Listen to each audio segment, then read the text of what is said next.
జై శ్రీమన్నారాయణ. పరమ పవిత్రము ఆసక్తికరము అయిన పూరీ జగన్నాథుని గాథ మనం ఈ వీడియోలో తెలుసుకోబోతూ ఉన్నాం. సబ్స్క్రైబ్ అవ్వండి. సబ్స్క్రైబ్ అయ్యి అవగానే బెల్ బటన్ నొక్కండి. మీకు రెగ్యులర్గా నోటిఫికేషన్స్ వస్తాయి మేము కొత్త వీడియో పెట్టగానే. స్పందించగలిగే శక్తి అవకాశము రెండు ఉన్నవాళ్ళు కామెంట్ సెక్షన్లో స్పందిస్తారని చెప్పి ఆశిస్తూ ఉన్నాము. మీరు పెద్దగా కామెంట్ రాయలేకపోతే కనీసం జై జగన్నాథ అనో, జై శ్రీమన్నారాయణ అనో, హరహర మహాదేవ శంభో శంకర అనో, జై శ్రీరామో, జై శ్రీకృష్ణ మీ ఇష్టం కామెంట్ రాయడానికి ప్రయత్నం చేయండి. ఇక ఒక్కసారి పూరీ జగన్నాథుణ్ణి స్మరించి మరీ మనం కథ చెప్పుకోవడానికి ప్రయత్నం చేద్దాం. కదాచిత్ కాళిందీ తట విపిన సంగీత కవరో ముదా గోపీ నారీ వదన కమలాస్వాదన మధుపహ రమాశంభు బ్రహ్మామరపతి గణేశార్చిత పదో జగన్నాథ స్వామి నయన పదగామి భవతు మే. చార్ధామ్ అనగానే అండి ఇప్పుడు బద్రీనాథ్, కేదార్నాథ్, గంగోత్రి, యమునోత్రి అని చెప్పి చెప్తాం. కానీ ప్రాచీన కాలంలో చార్ధామ్ అంటే ఇవి కావు. అసలు చార్ధామ్ అనే పేరు ఆదిశంకరాచార్యుల వారి కాలంలో వారి వల్ల ప్రసిద్ధికెక్కింది అని చెప్పి మనం చెప్పొచ్చు. మరి ఆనాడు చార్ధామ్ అని పిలవబడినవి ఏమిటి అంటే ఉత్తరాన బద్రీనాథ్, దక్షిణాన రామేశ్వరం, పశ్చిమాన ద్వారకా, తూర్పున ఇప్పుడు మనం ఈ వీడియోలో మాట్లాడుకోబోతున్న పూరీ జగన్నాథుడు. సామాన్యులు కట్టించిన కొన్ని దేవాలయాలు అంటే మన ఏ వీధి చివరనో కొత్తగా ఒక ఆలయాన్ని నిర్మించారనుకోండి, మహాత్ములు ఎప్పుడైతే అడుగు పెడతారో అప్పుడు అవి ప్రసిద్ధికి ఎక్కుతాయి. కానీ మన భారతదేశంలో కొన్ని దేవాలయాలు వాటి ప్రాశస్త్యం వల్ల, వాటి మాహాత్మ్యం వల్ల మహాత్ములు, యోగి పుంగవులు ఆ దేవాలయాలలోకి వెళ్ళి అక్కడుండే స్వామివారిని దర్శించి తరించడానికి వస్తారు. ఆది శంకరాచార్యుల వారు పూరీలో మఠాన్ని స్థాపించారు. ఆమ్నాయ పీఠం, ఆది శంకరాచార్యుల వారి ఆమ్నాయ పీఠం తూర్పున పూరీలో ఉన్నది. దాంతోపాటు రామానుజాచార్యుల వారు పూరీ జగన్నాథుణ్ణి దర్శించుకున్నారు, సేవించారు. నింబార్కాచార్యుల వారు పూరీ జగన్నాథుణ్ణి సేవించారు. గౌడీయ వైష్ణవ మతము అనగానే మనకు ఠక్కున గుర్తొచ్చేది పూరీ. శ్రీపాద వల్లభాచార్యుల వారు, గురునానక్, కబీర్, తులసీదాస్ లాంటి వారు కూడా ఈ పూరీ జగన్నాథుణ్ణి దర్శించి తరించినట్టుగా అక్కడి చారిత్రక ఆధారాలు మనకు తెలియజేస్తూ ఉన్నాయి. పూరీ జగన్నాథుని దేవాలయం భారతదేశంలో ఒడిషా రాష్ట్రంలో బంగాళాఖాతం తీరాన ఉన్న పూరీ పట్టణంలో ఉంది అన్న విషయం మీ అందరికీ తెలిసే ఉంటుంది. ఇది వైష్ణవ క్షేత్రము, విష్ణు భక్తులకు ఎంతో ఇష్టమైన క్షేత్రము. అలాగే కృష్ణ భక్తులు అని కూడా అందాం.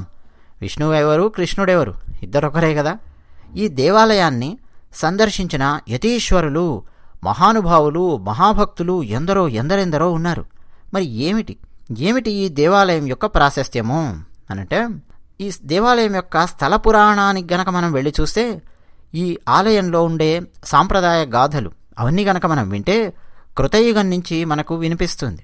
పూరీ జగన్నాథుడు ఈ క్షేత్రంలో సముద్ర తీరంలో ఒక మర్రి చెట్టు కింద ఇంద్రనీలమణి ఆ రూపంలో అవతరించాడని, ఆ మణిని చూడగానే ఎవరికైనా సరే తక్షణం మోక్షం వచ్చేస్తోందని, దాంతో యమధర్మరాజు ఆ నీలమణిని తీసుకెళ్లి భూమిలో దాచిపెట్టాడని ఇలా మనకు కొన్ని గాథలు వినిపిస్తాయి. స్కాంద పురాణంలో లక్ష్మీదేవి పూరీ జగన్నాథుని యొక్క వైభవం గురించి యమధర్మరాజుతో చెప్పినటువంటి ఆ సంభాషణ, ఆ గాథ మనకు వినిపిస్తుంది. మహాభారతంలో కూడా పూరీ జగన్నాథునికి సంబంధించిన ఒక గాథ మనకు కనిపిస్తుంది. అయితే ఇప్పుడు మనం విశ్వావసు, పద్మావతి, ఇంద్రద్యుమ్నుడు, రాణి గుండీచా, విద్యాపతి వీరందరి గురించి మాట్లాడుకుంటూ పూరీ జగన్నాథుని గాథలో మనం తరిద్దాం. వీడియో సంపూర్ణంగా చూడండి, భక్తి శ్రద్ధలతో చూడండి.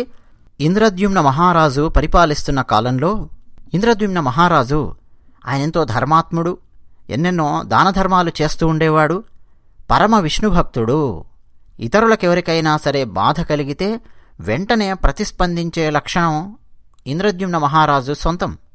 విష్ణుభక్తుడు అంటే సర్వం విష్ణుమయం, ఈ జగత్తంతా విష్ణుమయం అని భావించి, ఈ జగత్తులో ఉన్న కష్టాలు కన్నీళ్లు కూడా నావే అని భావించి తనకు సాధ్యమైనంత సహాయ సహకారాలు అందివ్వగలిగే లక్షణాన్ని కలిగి ఉండాలి విష్ణుభక్తుడు అంటే. అలాంటి లక్షణాలన్నింటినీ పుణికిపుచ్చుకున్న మహనీయుడు ఇంద్రద్యుమ్న మహారాజు. ఆయన భార్య పేరు రాణి గుండీచాదేవి మహారాణివారు. ఆయన క్రమక్రమంగా అలా భక్తిలో ఓలలాడుతూ నిరంతరం నారాయణ నామస్మరణ చేస్తూ ఆ శ్రీమన్నారాయణుణ్ణి తలుచుకుంటూ నిద్రపోతున్నప్పుడు గాని, తింటున్నప్పుడు గాని, ఇతరులతో మాట్లాడుతున్నప్పుడు గాని, అలా సాయంత్రం పూట వ్యాఖ్యాలికి వెళ్తున్నప్పుడు గాని శ్రీమన్నారాయణుణ్ణి తలుచుకుంటూ ఉండేవాడు. మనకు భాగవతంలో ప్రహ్లాదుని చరిత్రలో వినిపిస్తుంది. ప్రహ్లాదుడండి, అలాంటి భక్తుణ్ణి మనం చూడాలంటే చాలా కష్టం. అందుకే విష్ణు భక్తుల పేరు చెప్పినప్పుడు ముందు ప్రహ్లాదుడి పేరు చెప్తారు. ప్రహ్లాద, నారద, పరాశర, పుండరీక, వ్యాసాంబరీష అని చెప్పి చెప్పుకుంటూ వెళతారు. ప్రహ్లాదుడు చిన్న పిల్లవాడుగా ఉన్నప్పుడే సంపూర్ణంగా భక్తిలో ఓలలాడుతూ శ్రీమన్నారాయణుని యొక్క తత్వాన్ని అర్థం చేసుకుని ఇతరులకు అర్థం చేయించగలిగాడు. ప్రహ్లాద మహారాజ్ అని పిలుస్తారు ఉత్తర భారతదేశానికి వెళితే. అదిగో ఇంద్రద్యుమ్న మహారాజు కూడా ప్రహ్లాద మహారాజ్. ఆ ప్రహ్లాదునిలో ఉన్నటువంటి లక్షణం నిరంతర నారాయణ నామస్మరణము. సరే, ప్రహ్లాదుడి కంటే చిన్నప్పటి నుంచే అది అబ్బింది. తల్లి కడుపులో ఉన్నప్పటి నుంచే అబ్బింది.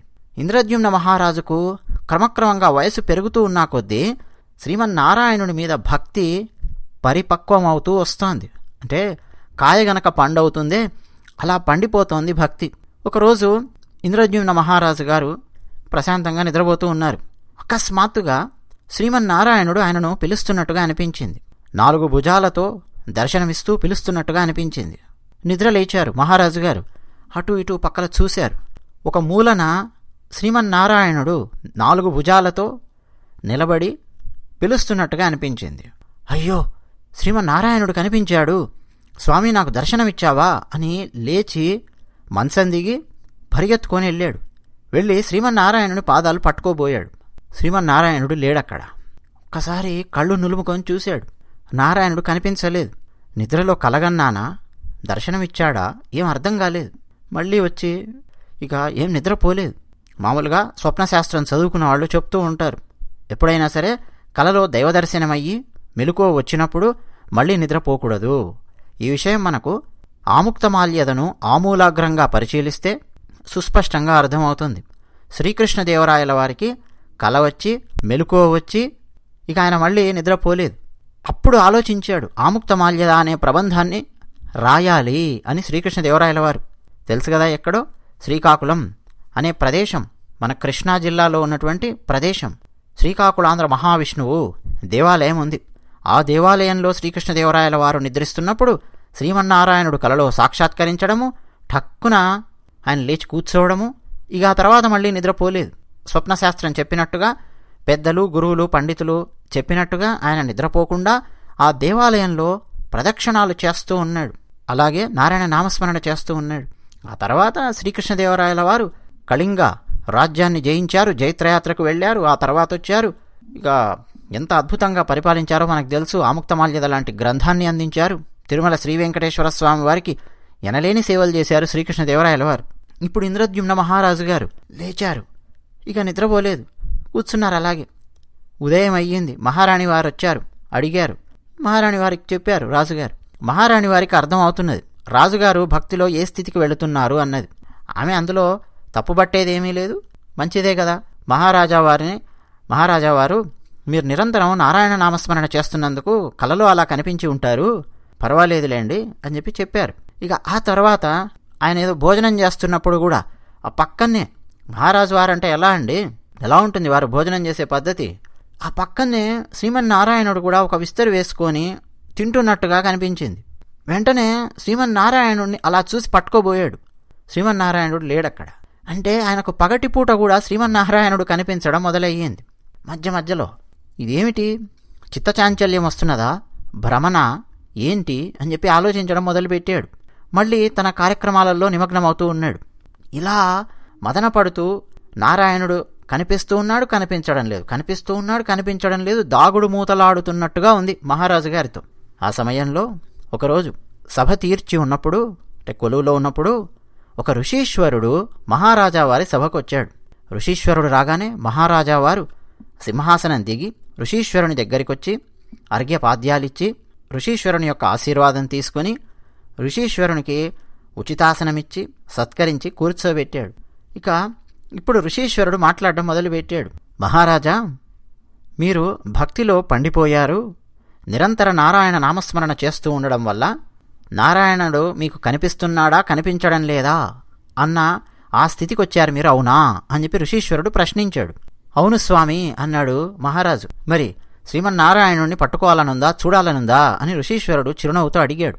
వెంటనే మహారాజు, అయ్యో అదేం ప్రశ్న స్వామి, శ్రీమన్నారాయణుణ్ణి పట్టుకునే అవకాశం వస్తే, పట్టుకోవడం అంటే ఏంటండి, వారి పాదాలు పట్టుకునే అవకాశం వస్తే, వారిని దర్శించుకోగలిగే అవకాశం వస్తే ఎందుకు వదులుకుంటాను, చెప్పండి స్వామి, అలాంటి ఉపాయం ఏమన్నా ఉందా అని ఇంద్రద్యుమ్న మహారాజు వారు ప్రశ్నించారు. వెంటనే ఋషీశ్వరుడు, ప్రస్తుతం ఇక్కడే ఉత్కళ సముద్ర తీరంలో ఆ ప్రాంతంలో నీలాచలము అని చెప్పి ఉంది, నీకు తెలిసే ఉంటుంది మహారాజా. ఆ నీలాచలం కొండల్లో, ఆ అడవుల్లో ఒక మర్రి చెట్టు కింద నీలకాంతమణి రూపంలో శ్రీమన్నారాయణుడు వెలిశాడు. ఎప్పుడు వెలిశాడు, ఎందుకు వెలిశాడు, దాన్ని చెప్పగలిగే సామర్థ్యం నాకు లేదు. ఆ శ్రీమన్నారాయణుణ్ణి చూసి చూడగానే, ఆ దివ్యమంగళ విగ్రహాన్ని చూసి చూడగానే చూసిన వారు మోక్షానికి సరాసరి వెళ్ళిపోతూ ఉన్నారు. దీంతో యమధర్మరాజు గారికి కంగారు పట్టుకుంది. ఇదేమిటి, శ్రీమన్నారాయణుడు ఇలా అవతరించాడేమిటి, విగ్రహ రూపంలో, నీలకాంతమణి రూపంలో, చూసి చూడగానే మోక్షానికి వెళ్ళిపోతూ ఉన్నారేమిటి, నా పరిస్థితి ఏమిటి, నరకానికి ఎవరు రావడం లేదు అని యమధర్మరాజు గారు, మనం ఈ వీడియోలో మొదట్లో చెప్పుకున్నట్టు, ఒక ప్రాంతంలో నీలకాంతమణి రూపంలో ఉన్నటువంటి ఆ విగ్రహాన్ని తీసుకెళ్ళి ఎక్కడో దాచిపెట్టాడు యమధర్మరాజు. ఇక ఆ తర్వాత ఏం జరిగింది ఏమిటి అనేది తెలీదు మహారాజా. మా గురువులు, మా పెద్దలు చెప్పిన దాని ప్రకారము నీలాచలం అడవుల్లో ఎక్కడో శ్రీమన్నారాయణుని విగ్రహం ఉన్నది, సాక్షాత్తు వెలిసినటువంటి విగ్రహము అని ఋషీశ్వరుడు చెప్పాడు. ఇప్పుడు మహారాజా వారు ఆలోచనలో పడ్డారు. మరి దాన్ని మనం కనిపెట్టగలమా, పట్టుకోగలమా అని. మహారాజా, భక్తి పండిపోయింది నీలో, ప్రయత్నం చెయ్యి, ప్రయత్నం చేయడంలో తప్పు లేదు కదా. లభిస్తే లభిస్తాడు, లభించకపోతే ఆ ప్రయత్నంలో ఈ దేహాన్ని వదిలేస్తాం, అంతే కదా. ఆ ప్రయత్నం చేయడం కూడా లాభమే. అంటే ఒక మంచి ప్రయత్నంలో ఈ దేహాన్ని వదిలేసినా దానివల్ల కూడా మంచిగా జరుగుతుంది మహారాజా, ఆలోచించు అని ఋషీశ్వరుడు చెప్పాడు. మహారాజా వారు తలూపారు. అయితే వెంటనే ఋషీశ్వరుడు అన్నాడు, మహారాజా, నువ్వు శ్రీమన్నారాయణ అంటున్నావు, మరొకరు కృష్ణ అనొచ్చు, మరొకరు రామ అనొచ్చు, మరొకరు మరో పేరుతో పిలుచుకోవచ్చు, కానీ అక్కడ వెలిసినటువంటి ఆ రూపాన్ని నీలమాధవుడు అని చెప్పి పిలుస్తారు అని మా పెద్దలు గురువులు చెప్పగా విన్నాను. ఆ నీలాచలం అడవుల్లో ఉత్కళ తీరంలో ఎక్కడో ఉన్నారు శ్రీమన్నారాయణుడు అని చెప్పాను కదా, ఆ విగ్రహము కనుక్కోవడానికి ప్రయత్నం చేయి, అయితే నీలమాధవుడు అని పిలుస్తారు, ఇది గుర్తుపెట్టుకో అని మహారాజా వారికి ఆ ఋషీశ్వరుడు చెప్పాడు. ఇక ఆ తర్వాత అక్కడి నుంచి ఋషీశ్వరుడు వెళ్ళిపోయాడు. ఇప్పుడు మహారాజా వారు ఆలోచనలో పడ్డారు. తన మంత్రులను కూర్చోబెట్టారు, ఎలా వెతికించాలి, ఎలా తీసుకురావాలి అని. అందులో ఒక మంత్రి చెప్పాడు, మహారాజా, మనం ఏదో గుణపం పట్టుకొని తీసుకొని వెళ్ళి త్రవ్వడాలు, మంది మార్బలాన్ని పెట్టి ఆ అడవుల లోపలికి వెళ్ళి చెట్లు నరికేస్తూ కొట్టేస్తూ చూడ్డాలు, ఇది కాదు పద్ధతి మహారాజా. అడవుల్లో ఉండే జంతువులకు సమస్యే, అడవుల్లో ఉండే మనుషులకు సమస్యే, వృక్షాలకు సమస్యే, వనదేవతకు సమస్యే మనం ఇలాంటి పనులు చేశామంటే. ఒకటి. రెండో విషయం ఏంటంటే, ఇలా మంది మార్బలాన్ని పెట్టి వెతికిస్తే దొరుకుతాడు అనైతే నాకు అనిపించడం లేదు మహారాజా. భక్తితోనే వెతకాలి, ప్రయత్నం చెయ్యాలి. అలాంటి ఒక వ్యక్తిని ఎవరినైనా సరే ఎన్నుకొని అడవుల లోపలికి పంపించండి.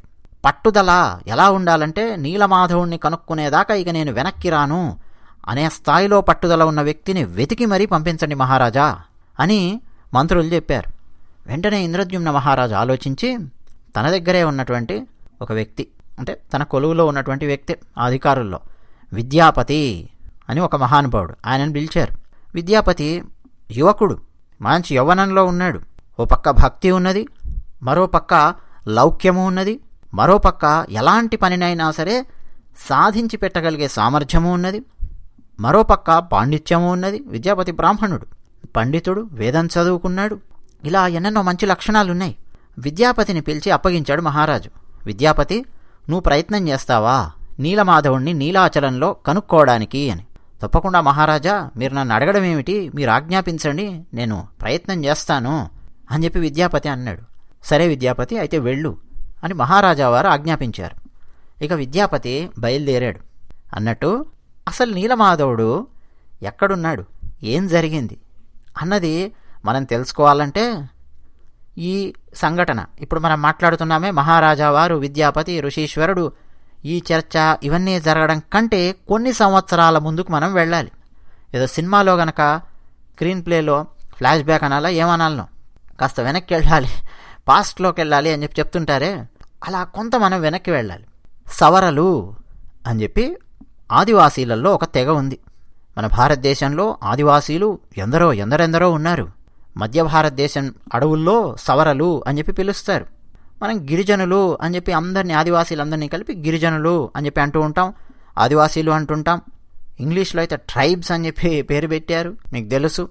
మన భారతదేశంలో ఎన్నో గిరిజన సముదాయాలు అడవులలో నివసిస్తూ ఉన్నాయి. ప్రకృతి మీద ఆధారపడి జీవిస్తూ ఉన్నాయి, ప్రకృతిని ఆరాధిస్తూ జీవిస్తూ ఉన్నాయి, ప్రకృతిని కాపాడుతూ జీవిస్తూ ఉన్నాయి, ప్రకృతి ఇచ్చేదాంతో సంతృప్తి పడుతూ జీవిస్తూ ఉన్నాయి. అలాంటి ఎన్నో తెగలు ఆదివాసీలు. వాళ్ళకంటూ ఒక ప్రత్యేకమైన సంస్కృతి ఉంది, సంప్రదాయం ఉంది, సామాజిక విలువలు ఉన్నాయి.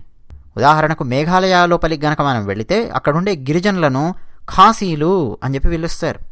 జార్ఖండ్, పశ్చిమ బెంగాల్ అక్కడికి గనక వెళితే ఎక్కువగా ఆదివాసీలు సంతాలులు లేదా సంతాలీలు అని చెప్పి పిలుస్తారు. ఎక్కువగా వాళ్ళు ఉంటారు.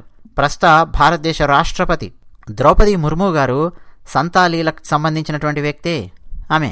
అలాగే ఆంధ్రప్రదేశ్లోనూ తెలంగాణలోనూ రకరకాల ప్రాంతాలలో అడవులలో ఆదివాసీలను రకరకాల పేర్లతో పిలుస్తారు.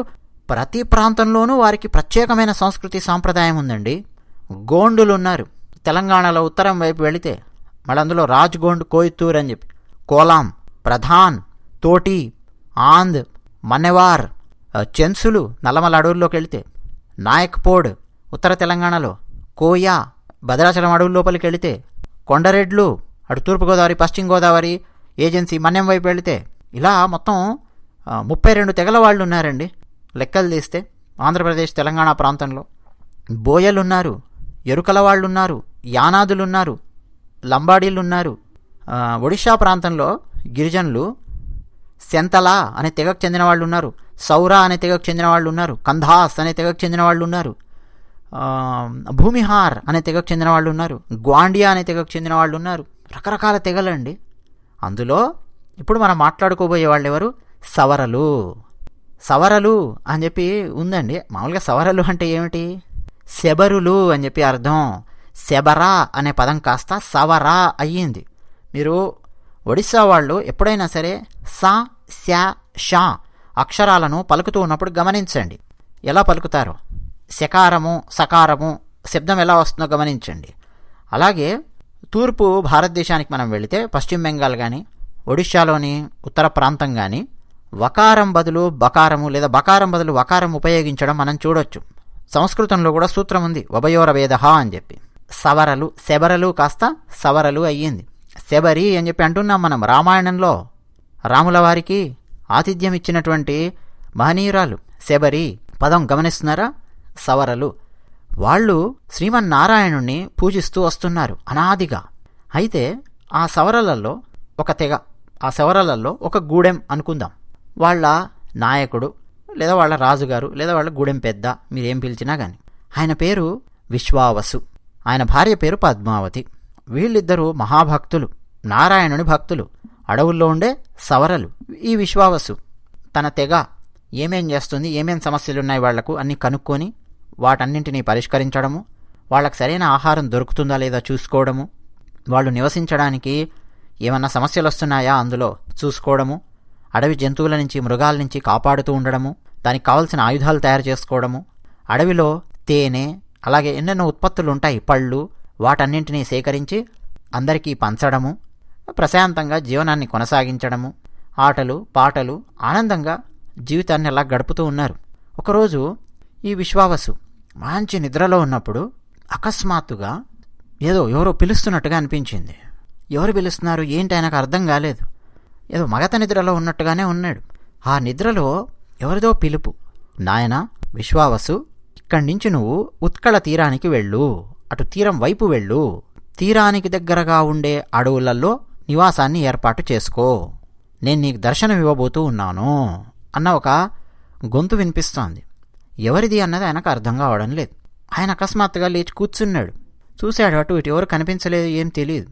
ఉదయం లేచిన తర్వాత భార్యకు చెప్పాడు, ఏదో కల వచ్చింటుంది లేండి అని చెప్పి ఆమె అన్నది. మళ్ళీ మరుసటి రోజు నిద్రలో మళ్ళీ అదే కల. నాయనా విశ్వావసు, ఉత్కళ తీరం వైపు వెళ్ళు. ఆ దగ్గరలో ఉండే అడవి ఉంది కదా, అక్కడ నివాసాన్ని ఏర్పాటు చేసుకో. నేను నీకు దర్శనం ఇవ్వబోతూ ఉన్నాను. వెళ్ళు. మీకు ఆహారానికి ఏ కొరత ఉండదు, మీకు ఏ అపాయము ఉండదు. మిమ్మల్ని నేను కంటికి రెప్పలా కాపాడుకుంటాను, నేను చూసుకుంటాను. మీరు అటు వెళ్ళండి అని మళ్ళీ ఒక గొంతు వినిపిస్తోంది. మృదు మధురమైన ఒక గొంతు వినిపిస్తోంది. ఇలా 4-5 రోజుల పాటు ఇదే కల వస్తోంది. విశ్వావసు తీవ్రంగా ఆలోచించాడు. ఇదేదో సామాన్యంగా తీసిపడేయాల్సినటువంటి విషయం కాదు, కొంచెం తీవ్రంగానే ఆలోచించాలి అని గూడెంలో ఉన్న వాళ్లతో కూడా ఆలోచించాడు. కొద్దిమంది పెద్దలు వాళ్ళు కూడా చెప్పారు, నీకు ఇలాంటి కల వస్తోంది అంటే, అది కూడా పదే పదే వస్తోంది అంటే ఏముదో, ఏం మహత్యం ఉందో, ఏముందో, వెళ్ళడానికి ప్రయత్నం చేద్దాము అన్నారు. సరే అని వీళ్ళున్న అడవిలో, దట్టమైన అడవిలో ఒక ప్రాంతం నుంచి ఉత్కళ తీరము అంటే ప్రస్తుతం ఒడిషా ఆ ప్రాంతానికి దగ్గరలో, అంటే పూరి ప్రాంతం అనుకోండి ప్రస్తుతం మనం మాట్లాడితే, ఆ దగ్గరలో ఉండే అడవులు, ఆ దగ్గరలో నీలాచలం కొండ, నీలాచలం కొండ, ఆ కొండ చుట్టూ కొండ మీద ఉన్నటువంటి పూర్తి అడవులు, ఆ అడవుల దగ్గరికి వీళ్ళు బయలుదేరి వచ్చారు. అక్కడొచ్చి నివాసాన్ని ఏర్పాటు చేసుకున్నారు. ఇక కొత్త ప్రదేశం కదా, ఈ విశ్వావసు చెప్పాడు వాళ్లకు, గూడెంలో ఉన్న వాళ్లకు, పిల్లలకు, పెద్దలకు, స్త్రీలకు, వృద్ధులకు అందరికీ మనం ఎక్కడెక్కడ వేటాడాలి, ఎక్కడ ఫలాలు మనం సేకరించాలి, అపాయాలు, అడవుల్లో నుంచి వచ్చే అపాయాల నుంచి మనల్ని మనం కాపాడుకోవడానికి ఏం చేయాలి, మొత్తం మనం ఒక ప్రణాళిక సిద్ధం చేసుకోవాలి. నేను చూసుకుంటాను. రాత్రిపూట నేను ఈ అడవి ప్రాంతంలో మొత్తం తిరుగుతాను. సాధ్యమైనంత వరకు తిరిగి ఏ ఏ చెట్లున్నాయి, ఎక్కడెక్కడున్నాయి, ఎలా వెళ్ళాలి, ఏం చేయాలి, ఎక్కడ అపాయాలు వస్తాయి, ఎక్కడ మనకు ఆహారం దొరుకుతుంది, ఏం జరుగుతుంది, శత్రువులు ఎవరన్నా వస్తారా, అడవి జంతువులు ఏమన్నా వస్తాయా, వస్తే ఎలా తప్పించుకోవాలి, మంచినీళ్ళు తాగడానికి ఎక్కడ అవకాశం ఉంది, అక్కడ మంచినీళ్ళు కనుక ఎండిపోయాయి అనుకోండి ఎండాకాలం, ఇంకెక్కడైనా మంచినీళ్ళు ఉన్నాయా, చెలిమెలున్నాయా, ఇవన్నీ నేను ప్రతిరోజు అడవిలో తిరుగుతూ పరిశీలిస్తూ ఉంటాను. అలాగే ఎవరెవరు ఏ ఏ ప్రాంతం వైపు వెళ్లాలో నేను చెప్తాను అని విశ్వావసు చెప్పాడు. సరే అని ఉన్నవాళ్ళందరూ, గూడెంలో ఉన్న వాళ్ళందరూ తలలూపారు. ఇక మళ్ళీ వాళ్ళు వాళ్ళ ఇళ్ళు నిర్మించుకోవడం, వెదురుతో చేసినటువంటి ఇళ్ళు, వాళ్ళకు కావాల్సిన వంట చెరకు తెచ్చుకోవడం, మళ్ళీ ప్రశాంతంగా జీవితాన్ని ఇక్కడ ప్రారంభించారు. ఇక శ్రీమన్నారాయణుణ్ణి ప్రార్థించడం అన్నది వాళ్ళ జీవితంలో ఒక భాగం. అది జరుగుతూనే ఉంది ప్రతిరోజు కూడా. ఒకరోజు రాత్రి విశ్వావసు అలా బయలుదేరి వెళ్ళాడు. సాయంత్రం నడుస్తూ ఉన్నాడు. అడవిలో చాలా దూరం వెళ్ళిపోయాడు. ఇక మళ్ళీ వెనక్కి వద్దాము అని చెప్పి చూసేసరికి క్రూర మృగాల శబ్దాలు అన్నీ వినిపిస్తూ ఉన్నాయి. వెనక్కి ఎలా రావాలి, ఇప్పుడు వెళ్ళడం అవసరమా, లేదు ఇక్కడే ఎక్కడైనా సరే నిద్రిస్తాను, ఉదయం కాస్త అంటే తెల్లవారగానే మళ్ళీ బయలుదేరి వెళతాను అని చెప్పి అనుకున్నాడు. ఇలా జరుగుతుంది అడవులలో. ఆదివాసీలు వాళ్ళ భార్యలకు అందరికీ కూడా తెలుసు. ఈయన భార్య పద్మావతి, ఆమె కూడా ప్రశాంతంగానే ఉంటుంది. ఇలాంటివి ఏమైనా జరిగినా అని కంగారు పడిపోవడము అలాంటిది ఏం లేదు. అయితే ఈ విశ్వావసుకు ఒక కుమార్తె ఉంది. ఆమె పేరు లలిత. ఆ అమ్మాయి మాత్రము నాన్నగారు ఎప్పుడొస్తారు ఏంటి అని చెప్పి ఆమె ఎదురు చూస్తోంది, కంగారు పడుతోంది. తల్లేమో ఏం కంగారు పడక అమ్మాయి, నాన్నగారు ఎక్కడున్నా కానీ క్షేమంగానే ఉంటారు, తనను తాను రక్షించుకోగలరు, తెలుసు కదా, ఎందుకంత కంగారు పడతావు, ప్రశాంతంగా ఉండు అని చెప్పి కూతురికి చెప్తోంది. ఇక ఈయన విశ్వావసు ఒక పెద్ద బండరాయి ఉంది, దాని పైకి ఎక్కి, అంటే అది కొండ అని చెప్పలేము, బండరాయి అని చెప్పలేము, అలాంటి బండలు ఉంటాయి చూడండి, ఓ 10 అడుగులు 12 అడుగులు అలాంటి పెద్ద బండరాయి ఎక్కి దాని మీద నిద్రించాడు. ఎందుకంటే ఏమైనా జంతువులు వచ్చినా ఆ బండరాయి పైకి ఎక్కే లోపు మెలకువ వస్తుంది, వాటిని కొట్టేయచ్చు, తాను రక్షించుకోవచ్చు. ఆ పక్కనే ఊడలు చెట్లు అవన్నీ ఉన్నాయి. అంటే తన రక్షణ తాను చూసుకుంటూ నిద్రపోయాడు. అర్ధరాత్రి కాగానే వేద మంత్రాలు వినిపిస్తూ ఉన్నాయి. మెల్లిగా మేల్కొన్నాడు. అటు ఇటు చూశాడు. ఎవరన్నా బ్రాహ్మణులు వచ్చారా ఇటు ఈ అడవిలో, ఎవరన్నా ఋషీశ్వరులు ఎవరన్నా వచ్చారా, ఏం జరుగుతోంది, వేద మంత్రాలు ఎందుకు వినిపిస్తున్నాయి అని చెప్పి వింటూ ఉన్నాడు. అద్భుతమైన మంత్రాలు వినిపిస్తూ ఉన్నాయి. అది ఏం వేదము ఏం మంత్రము అవన్నీ ఆయనకేం తెలియదు, కానీ వేద మంత్రములు అన్నది మాత్రము ఆయనకు తెలుసు. ఎందుకంటే అంతకుముందు ఆయన వెళ్ళినటువంటి దేవాలయాలలో, లేదు అడవులలో మునీశ్వరులు ఋషీశ్వరులు ఆశ్రమాలలో అలాంటి మంత్రాలు వినిపించడము అప్పుడప్పుడు ఈయన విని ఉన్నాడు. ఏంటబ్బా ఇది అని చెప్పి ఆ బండరాయి దిగి చుట్టుపక్కల మొత్తం వెతికాడు. ఏం కనిపించడం లేదు. అటు ఇటు చూస్తే దాదాపు ఈయన ఏ బండరాయి మీదైతే పడుకున్నాడో అలాంటి బండరాళ్ళు కొండల్లాగా చాలా బండరాళ్ళు ఉన్నాయి. ఏంటబ్బా ఇంత పెద్ద పెద్ద బండరాళ్ళు ఉన్నాయి, ఇక్కడి నుంచి శబ్దం వస్తోంది ఏమిటి అని చెవులను బండరాళ్ల కానించి వినడం మొదలుపెట్టాడు. మెల్లిగా ఆయనకు అర్థం అయ్యింది. ఆ బండరాళ్ల లోపల నుంచి వస్తోంది ఏమిటి అని చెప్పి అనుకొని ఎక్కడైనా సరే లోపలికి వెళ్ళడానికి అవకాశం ఉందా అని చెప్పి ఎతికాడు. అయితే ఆయనకు దారి అంత సులభంగా కనిపించలేదు. క్రమక్రమంగా ఆయనకేమర్థమైందంటే ఆ చుట్టుపక్కల మొత్తం వెతుకుతుంటే అవి కేవలం ఒట్టి బండరాళ్ళు కాదు, గుహలున్నాయి లోపల, చాలా లోపలికి గుహలున్నాయి. ఆ గుహలలో ఎవరో ఉన్నారు, మంత్రాలు పఠిస్తున్నారు, ఏదో అర్చననో పూజనో ఏదో జరుగుతోంది లోపల అని నాకు అర్థమవుతోంది. ఇక బండరాళ్ళను అటు ఇటు తొలగిస్తూ చూస్తున్నాడు. ఒక బండరాయిని ఈయన తొలగించగలిగాడు. ఈయన బలంతో తొలగించి పక్కకు పెట్టి లోపలికి వెళ్ళిపోయాడు. గుహలండి, ఇక ఎడమ కుడి ఎలా పడితే అలా వెళ్ళాలి. మీరెప్పుడైనా సరే ఏవైనా గుహలకు వెళ్ళారా అండి? లోపలికి వెళ్ళి చూశారా? మన భారతదేశంలో అత్యద్భుతమైన గుహలున్నాయి. ప్రకృతి సంపద. భారతదేశం అనే ఎందుకు, ఈ భూమండలం మీద చాలా చోట్ల పెద్ద పెద్ద గుహలు ఉన్నాయి. అయితే ఇక ఈయన ఏ దారి గుండా వెళుతున్నాడో చూసుకుంటూ మరీ వెళుతూ ఉన్నాడు. వాళ్లకు అంటే అడవుల్లో ఉండే వాళ్లకు ఖచ్చితంగా ఇది ఒక నియమంలాగా ఉంటుంది. చిన్నప్పటి నుంచి నేర్పిస్తారు. నువ్వు ఎటు వెళ్తున్నావు, ఏం చేస్తున్నావు చూసుకొని వెళ్ళాలి, గుర్తులు చూసుకోవాలి, దారి చూసుకోవాలి అనేది నేర్పిస్తారు. లేకపోతే మనలాంటి వాళ్ళమా అడవి లోపలికి వెళ్ళామా చాలా సులభంగా దారి తప్పుతాం. మళ్ళీ దారి కనుక్కోవాలంటే చాలా కష్టం. ఆ గుహలలో కూడా ఎన్నిసార్లు ఎడంవైపు తిరిగాను, ఎన్నిసార్లు కుడివైపు తిరిగాను, ఎటువైపు వెళుతున్నాను అని శబ్దం ఎటువైపు నుంచి వస్తోందో శబ్దానికి దగ్గరగా వెళ్ళడానికి ప్రయత్నం చేస్తూ ఉన్నాడు. అలా అలా అలా అలా వెళ్ళిపోతూ ఉంటే గుహలో చిమ్మ చీకటి, ఏమీ కనిపించని పరిస్థితి. ఆ చీకట్లో నుంచే ఆయన దగ్గర కాగడా ఉంది, దాన్ని వెలిగించుకొని అలా నడుస్తూ ఉన్నాడు. ఆశ్చర్యకరమైన విషయం ఏంటంటే గుహలలో గబ్బిలాలు ఉంటాయి కదా, శబ్దం చేస్తూ ఉంటాయి. గుహ లోపలికి మనం వెళ్ళగానే అడుగు పెట్టగానే గబ్బిలాల శబ్దం వస్తుంది.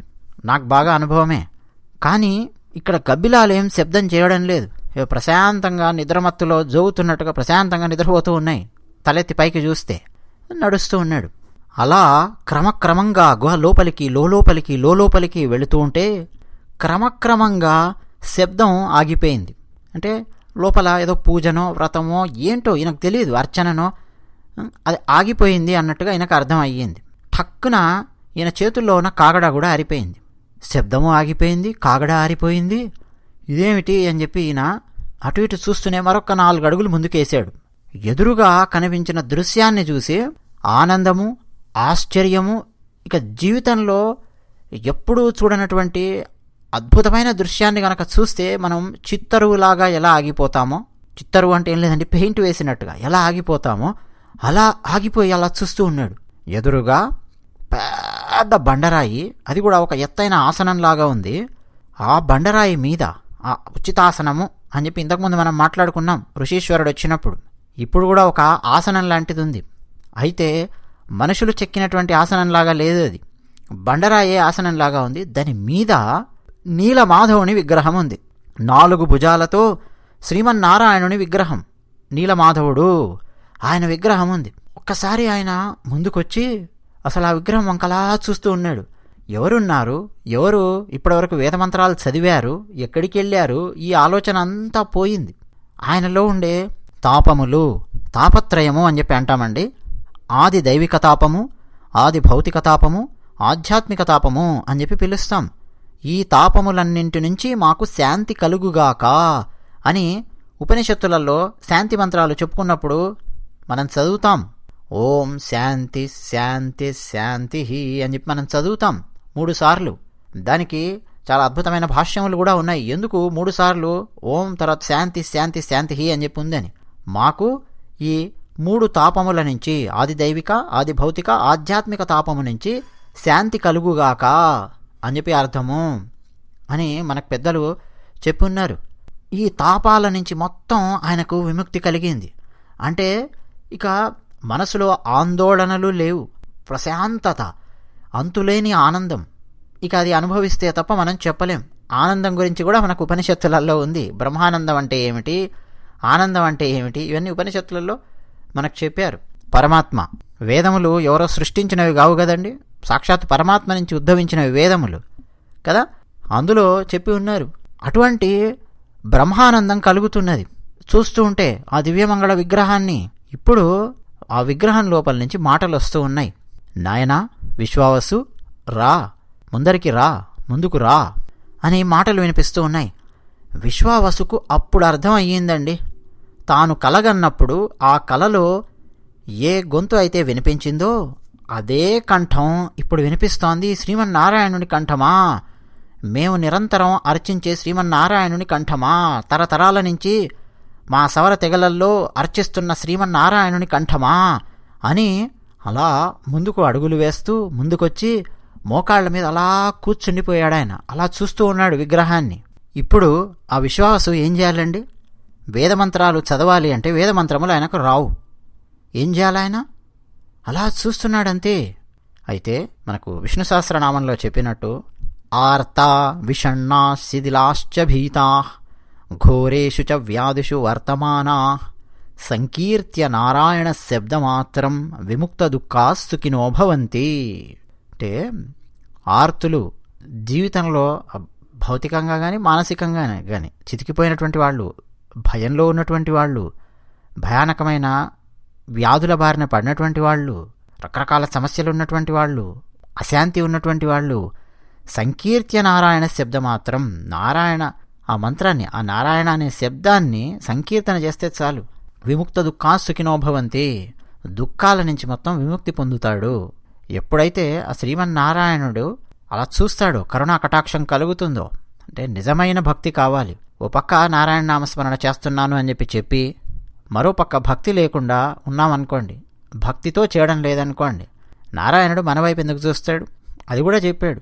అనన్యాశ్చింతయంతో మాం ఏ జనా పర్యుపాసతే తేషాం నిత్యాభియుక్తానాం యోగక్షేమం వహామ్యహం భగవద్గీతలో చెప్పాడు. ఈ విశ్వావసు సౌర జాతిలో ఒక ఆణిముత్యం లాంటివాడు.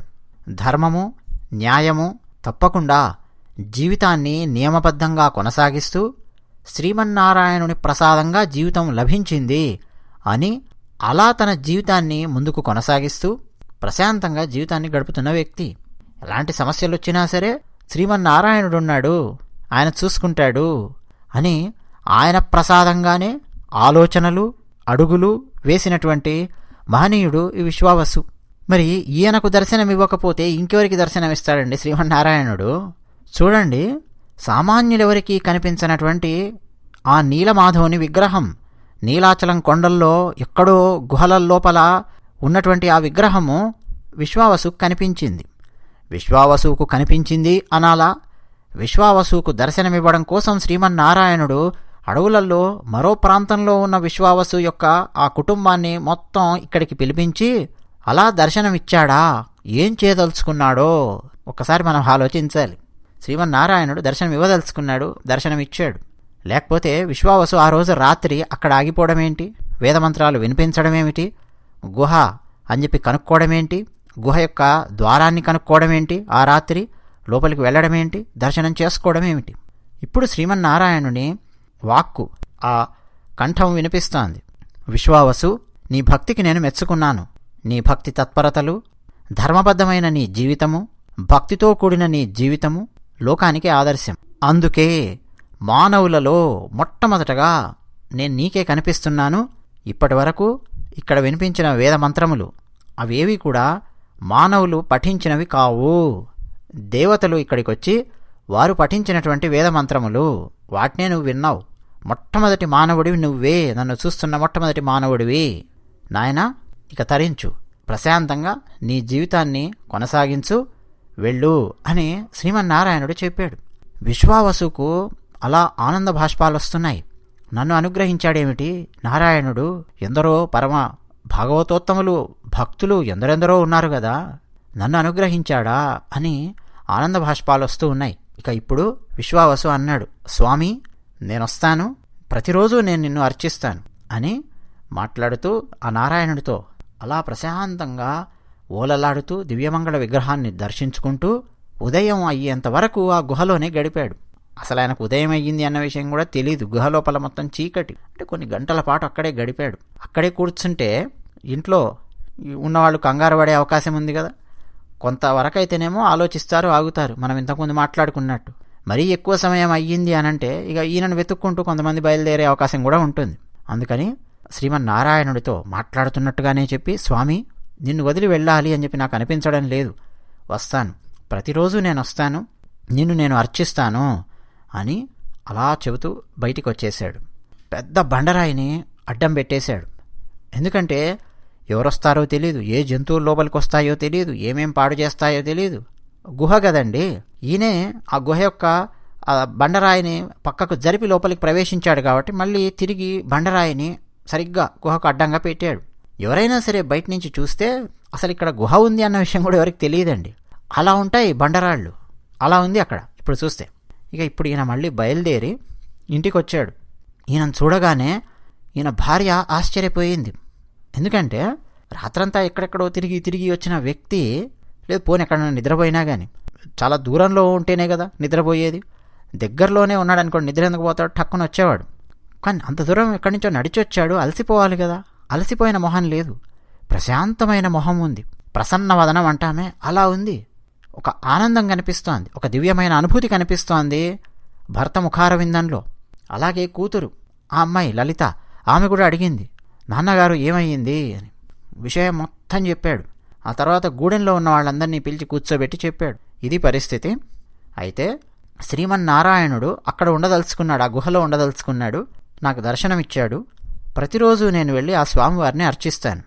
ఆ స్వామివారు నాకు ఆదేశం ఇచ్చారనుకోండి, నాయన ఈ గుహలో నుంచి నన్ను తీసుకెళ్ళు, ఫలానా చోట పెట్టు, అందరూ వచ్చి దర్శనం చేసుకుంటారు అని ఆ స్వామివారు చెబితే అప్పుడు నేను ఆ స్వామివారిని నేను బయటికి తీసుకొస్తాను తప్ప అక్కడి నుంచి నేను బయటికి తీసుకొని రాను అని ఇతరులకు చెప్పాడు, తన తోటి వారికి. వారందరూ కూడా తలలూపారు, అయ్యో దాందే ఉంది, పర్వాలేదు అని చెప్పి. ఇక ఈయన ప్రతిరోజు ఈయన కార్యక్రమాలు ఇవన్నీ చూసుకుంటూ ఉన్నాడు. ఆ అడవిలో ఈయనొక్కడే వెళుతూ ఉన్నాడు. ఈయనకొక్కడికే తెలుసు ఇప్పుడు దారి ఎక్కడుంది ఏంటి అన్నది, ఇంకెవ్వరికి తెలియదు. వెళుతూ ఉన్నాడు. తేనె, ఫలాలు, ఇంట్లో తయారు చేసినటువంటి పదార్థాలు, వెదురు బియ్యము, శాఖములు భార్య తయారు చేసి ఇస్తూ ఉంటే వాటిని తీసుకెళ్తున్నాడు. శ్రీమన్నారాయణని ఆ విగ్రహం ముందు, దివ్యమంగళ విగ్రహం ముందు పెట్టి నైవేద్యంగా పెట్టి స్వామివారికి నమస్కరిస్తూ ఉన్నాడు. అక్కడే కూర్చుంటున్నాడు. ఆ దివ్యమంగళ విగ్రహాన్ని చూసి ఓలలాడుతూ ఉన్నాడు. ఆ తర్వాత మళ్ళీ ఆయన వెనక్కి వస్తూ ఉన్నాడు. ఇతర కార్యక్రమాలు ఆయన చేసుకుంటూ ఉన్నాడు. ఆయన జీవితంలో ఒక భాగం అయిపోయింది. ఇప్పుడు మళ్ళీ మనము విద్యాపతి అక్కడికి వెళ్ళాలి. ఎవరు విద్యాపతి? గుర్తున్నాడు కదా కథ. మళ్ళీ మనము ఇంద్రద్యుమ్న మహారాజు గారి దగ్గరికి వస్తే విద్యాపతి అనే యువకుణ్ణి పురమాయించాడు కదా. ఇప్పుడు విద్యాపతి బయలుదేరాడు. నీలమాధవుడు ఎక్కడున్నాడు? నీలాచలం కొండల్లో, ఆ అడవుల్లో ఎక్కడ ఉన్నాడు అని చెప్పి ఋషీశ్వరుడు చెప్పాడు కదా. ఎక్కడున్నాడు అని చెప్పి వెతకడం మొదలుపెట్టాడు. అక్కడ ఇక్కడ తిరుగుతున్నాడు, అడుగుతూ ఉన్నాడు ఎవరినైనా. నీలమాధవుడు అనే పేరు మీద శ్రీమన్నారాయణుని విగ్రహాన్ని ఎవరైనా చూశారా అని. అడవిలో ఆవులు కాసుకుంటున్న ఒక గోపాలుడు, ఒక పిల్లవాడు ఎదురొచ్చాడు. చాలా చిన్న పిల్లవాడు, కర్ర పట్టుకొని ఉన్నాడు, గోవులను కాస్తూ ఉన్నాడు. ఏమయ్యా, ఎవరు నువ్వు? అడవిలో ఎక్కడో తప్పిపోయావా? ఎక్కడి నుంచి వస్తున్నావు ఏంటి అని చెప్పి పిల్లవాడు అడిగాడు. వెంటనే విద్యాపతి, నీలమాధవుడు అనే పేరు ఎక్కడైనా విన్నావా ఈ నీలాచలం కొండలలో అడవుల్లో అని చెప్పి అడిగాడు. దానికి ఆ పిల్లవాడు, నేనెక్కడా వినలేదయ్యా నీలమాధవుడు. ఎవరు నీలమాధవుడు అన్నాడు పిల్లవాడు. సరే నీకు తెలిసి ఉండదులే, కనుక్కుంటానులే ఎవరన్నా పెద్దవాళ్ళు కనిపిస్తే అని చెప్పి కాసేపు ఒక చెట్టు కింద కూర్చున్నాడు. అప్పుడు ఈ పిల్లవాడు, ఏమయ్యా పాలు ఏమన్నా తాగుతావా అని చెప్పి అడిగాడు. విద్యాపతి అప్పటికే బాగా అలసిపోయి ఉన్నాడండి. ఆకలిగా ఉంది, దాహం వేస్తోంది. అవును ఉంటే ఇవ్వయా బాబు అని తలూపాడు విద్యాపతి. వెంటనే ఆ పిల్లవాడు, సరే నేను కూడా తాగుతాను, నువ్వు కూడా తాగు, తీసుకొని వస్తాను అని గోవులు ఉన్నాయి కదండి వాటి దగ్గరికి వెళ్ళి పాలు పితుక్కొని తీసుకొని వచ్చాడు. 2 చిన్న కుండలు, కుండ అనొద్దు, కొన్ని ప్రాంతాలలో ముంతలు అంటాం, కొన్ని ప్రాంతాలలో గురిగి అంటాం. కుండనే చాలా చిన్నగా అరచేతిలో పట్టేంతగా ఉంటుంది. తీసుకొని వచ్చి ఒక ముంత విద్యాపతికి ఇచ్చాడు. ఒక ముంతలో ఉన్న పాలు ఈ పిల్లవాడు తాగుతూ ఉన్నాడు. ఇద్దరు పాలు తాగిన తర్వాత విద్యాపతి ఈ ముంతను కడుగుదాము అని చెప్పి ఆ ఎదురుగా ఉన్న ఓ చిన్న చెరువు దగ్గరికి వెళుతూ ఉన్నాడు. ఈ పిల్లవాడు తాను తాగిన ముంతను ఫాటుమని ఆ పక్కనే ఉన్న బండరాయి కేసి కొట్టాడు. ముంత పగిలింది.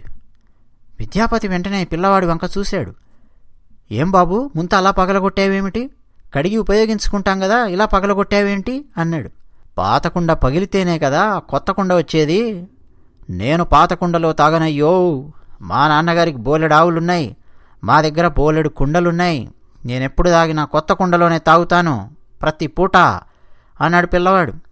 వామ్మో, పిల్లగాడు బాగా ధనవంతుడు ఉన్నట్టున్నాడు, మరి ఈ గోపాలకుంలాగా ఇక్కడెందుకు వచ్చాడు, జీతగాళ్ళు ఉంటారు కదా అని చెప్పి ఆలోచిస్తున్నాడు విద్యాపతి. సరే ఏంటో అని విద్యాపతి వెళ్ళి తన ముంతను కడుగుతూ ఉన్నాడు చెరువులో మరోవైపు 2-3 అమ్మాయిలు ఉన్నారు, బట్టలు ఏదో ఉతుక్కుంటూ ఉన్నారు. ఒక అమ్మాయి బట్టలు ఉతుకుతూ ఉంటే ఆ ఉతుకుతున్నటువంటి వస్త్రం ఆ చెరువు లోపలికి అలా కొట్టుకుపోతోంది. ఆ అమ్మాయి వస్త్రాన్ని తీసుకుందాము అని చెప్పి ముందుకెళ్ళింది, టక్కున చెరువులో పడిపోయింది. అయితే ఆ అమ్మాయికి ఈత కొట్టడానికి ప్రయత్నం చేస్తోంది, కానీ అక్కడ సుడిగుండం ఉంది. సుడిగుండం లోపలికి చిక్కుకోబోతోంది అమ్మాయి, కేకలేస్తోంది. ఒడ్డున ఉన్న 2 అమ్మాయిలు కూడా కేకలేస్తున్నారు. వెంటనే విద్యాపతి తన ముంతను పక్కన పెట్టేసి వేగంగా పరిగెత్తుకొని వచ్చి నీళ్లల్లోకి దూకాడు. ఆ అమ్మాయిని గట్టిగా బలంగా పట్టుకొని లాక్కొని ఒడ్డుకు తీసుకొని వచ్చాడు. ఆ అమ్మాయి ఎవరు అనంటే, ఇంతవరకు మనం కథ చెప్పుకున్నామే, విశ్వావసు పద్మావతి వాళ్ళ కుమార్తె లలిత. ఆ అమ్మాయి ఈయనను చూడగానే ప్రేమలో పడిపోయింది. ఎంత అందంగా ఉన్నాడు, నవ యవ్వనంలో ఉన్నాడు యువకుడు, ఈడు జోడు. నన్ను ఈయనను పక్కన పెట్టి నించొని చూస్తే ఈడు జోడ్లాగా ఎంత బాగుంటాం, చిలక గోరింకల్లాగా అని చెప్పి ఈ అమ్మాయి విద్యాపతిని చూడగానే ప్రేమలో పడింది. పైగా తనను రక్షించాడు. ఇవన్నీ ఆమె ఆలోచిస్తోంది. విద్యాపతికి అర్థమవుతోంది ఆమె హావభావాలు అవన్నీ. కానీ విద్యాపతి పట్టించుకోలేదు. ఎందుకని? విద్యాపతి ఒక లక్ష్యంతో ఉన్నాడు. నీలమాధవుడు ఎక్కడున్నాడో కనుక్కోవాలి, రాజుగారికి చెప్పాలి, అదే ఈయన లక్ష్యం. ఇవన్నీ పట్టించుకునే పరిస్థితుల్లో విద్యాపతి లేడు. అయితే ఆమె అడిగింది, ఎవరయ్యా మీరు, ఎక్కడి నుంచి వచ్చారు, ఏమిటి అని. వెంటనే చెప్పాడు ఈయన, ఏం లేదండి, నీలమాధవుడు అని ఇక్కడే అడవులలో ఎక్కడో ఉన్నాడు అని ఒక ఋషీశ్వరుడు చెప్పాడు. వెతుకుతూ తిరుగుతూ ఉన్నాను. అసలు ఉన్నాడా లేదా నీలమాధవుడు? ఉంటే ఎక్కడున్నాడు, ఏమన్నా తెలుసా మీకు అని చెప్పి అడిగాడు. వెంటనే అమ్మాయి లలిత తలూపింది. అయ్యో తెలుసండి, మా నాన్నగారికి దర్శనం కూడా అయ్యింది. నీలమాధవుడు ఇదే అడవుల్లో ఉన్నాడు, నీలాచలం కొండల్లో ఇక్కడే ఉన్నాడు, మా నాన్నగారికి తెలుసు అంది ఆమె. అవునా, ఎక్కడున్నాడు, నాకు చూపించండి, నేను వెళ్ళి దర్శనం చేసుకుంటాను అని చాలా చాలా ఆత్రంగా అడిగేశాడు విద్యాపతి. వెంటనే ఆ అమ్మాయి చిరునవ్వు నవ్వి, లేదండి, మా నాన్నగారికి తప్ప ఇంకెవ్వరికీ తెలీదు. మా నాన్నగారు మాత్రమే వెళతారు, అర్చించి వస్తారు. మరి మిమ్మల్ని కూడా తీసుకెళ్ళలేదా మీ నాన్నగారు అని అడిగాడు. లేదు, నన్ను కూడా తీసుకెళ్ళలేదు, ఎవరిని తీసుకెళ్ళలేదు, మా నాన్నగారే వెళ్ళొస్తున్నారు అని చెప్పింది ఆమె. సరే, అయితే ఎలాగైనా సరే వీళ్ళతో స్నేహం చేసుకోవాలి. మెల్లిగా స్నేహం చేసుకొని ఆ సవరలతో మాట్లాడుతూ మెల్లిగా ఎలాగైనా సరే వెళ్ళి దర్శించుకోవాలి అని చెప్పి అనుకున్నాడు. సరే, ఈ అమ్మాయి ఇలా అంటుంది, ఈమె తండ్రి ఒప్పుకుంటాడేమో అని చెప్పి అనుకున్నాడు. నీలమాధవుడు వెనక్కి తిరిగి ఒకసారి చూశాడు ఆ పిల్లవాడు ఉన్నాడా అని. ఆ పిల్లవాడు కనిపించలేదు, గోవులు కూడా కనిపించలేదు.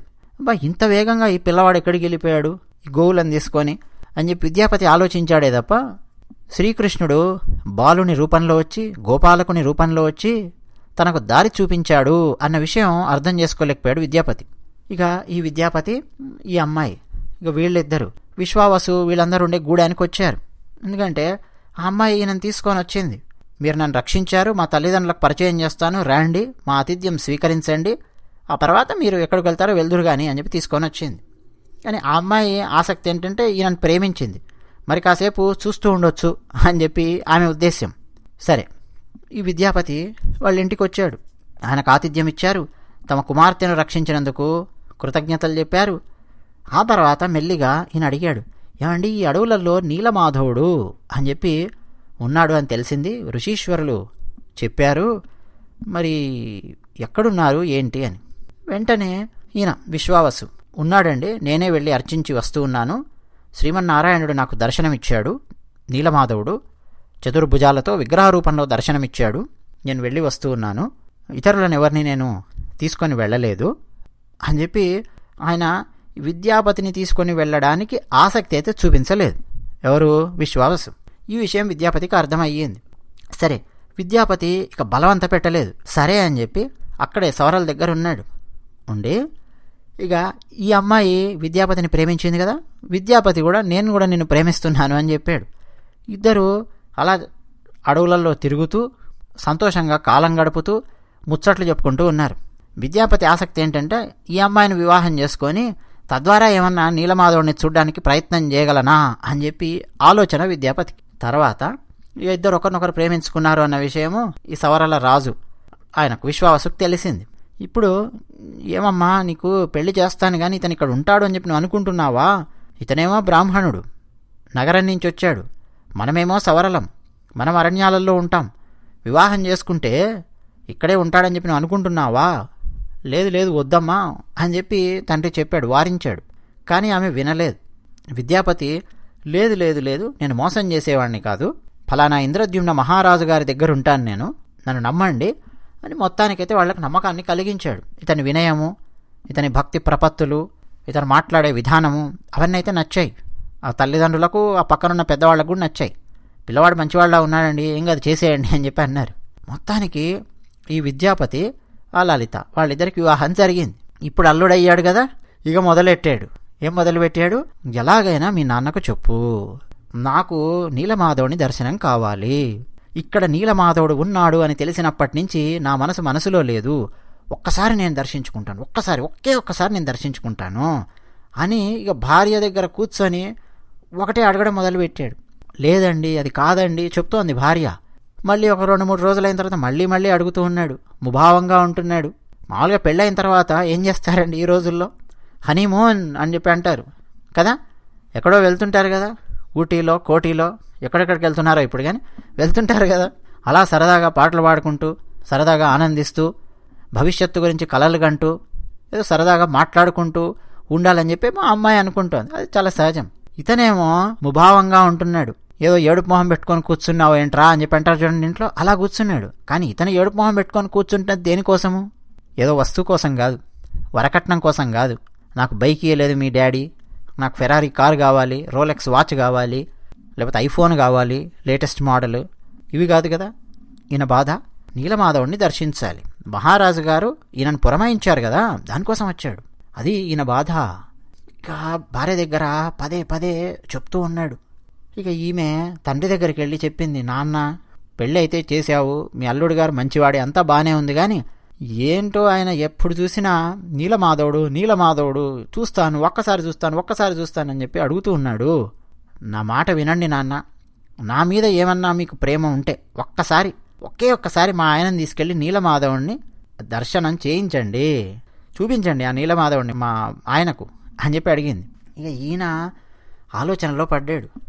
రే ఇదెక్కడి కర్మ, మా కూతురు అడిగితేనేమో కాదు అని ఏదో చెప్పొచ్చు, భార్య అడిగితే కాదని చెప్పొచ్చు. ఇప్పుడు అల్లుడాయే, ఇప్పుడు ఈ అల్లుడి మాట కనుక వినకపోతే నా కుమార్తె సంతోషంగా ఉండదు, పెళ్లి చేసుకొని కూడా బాధపడుతూ ఉంటుంది.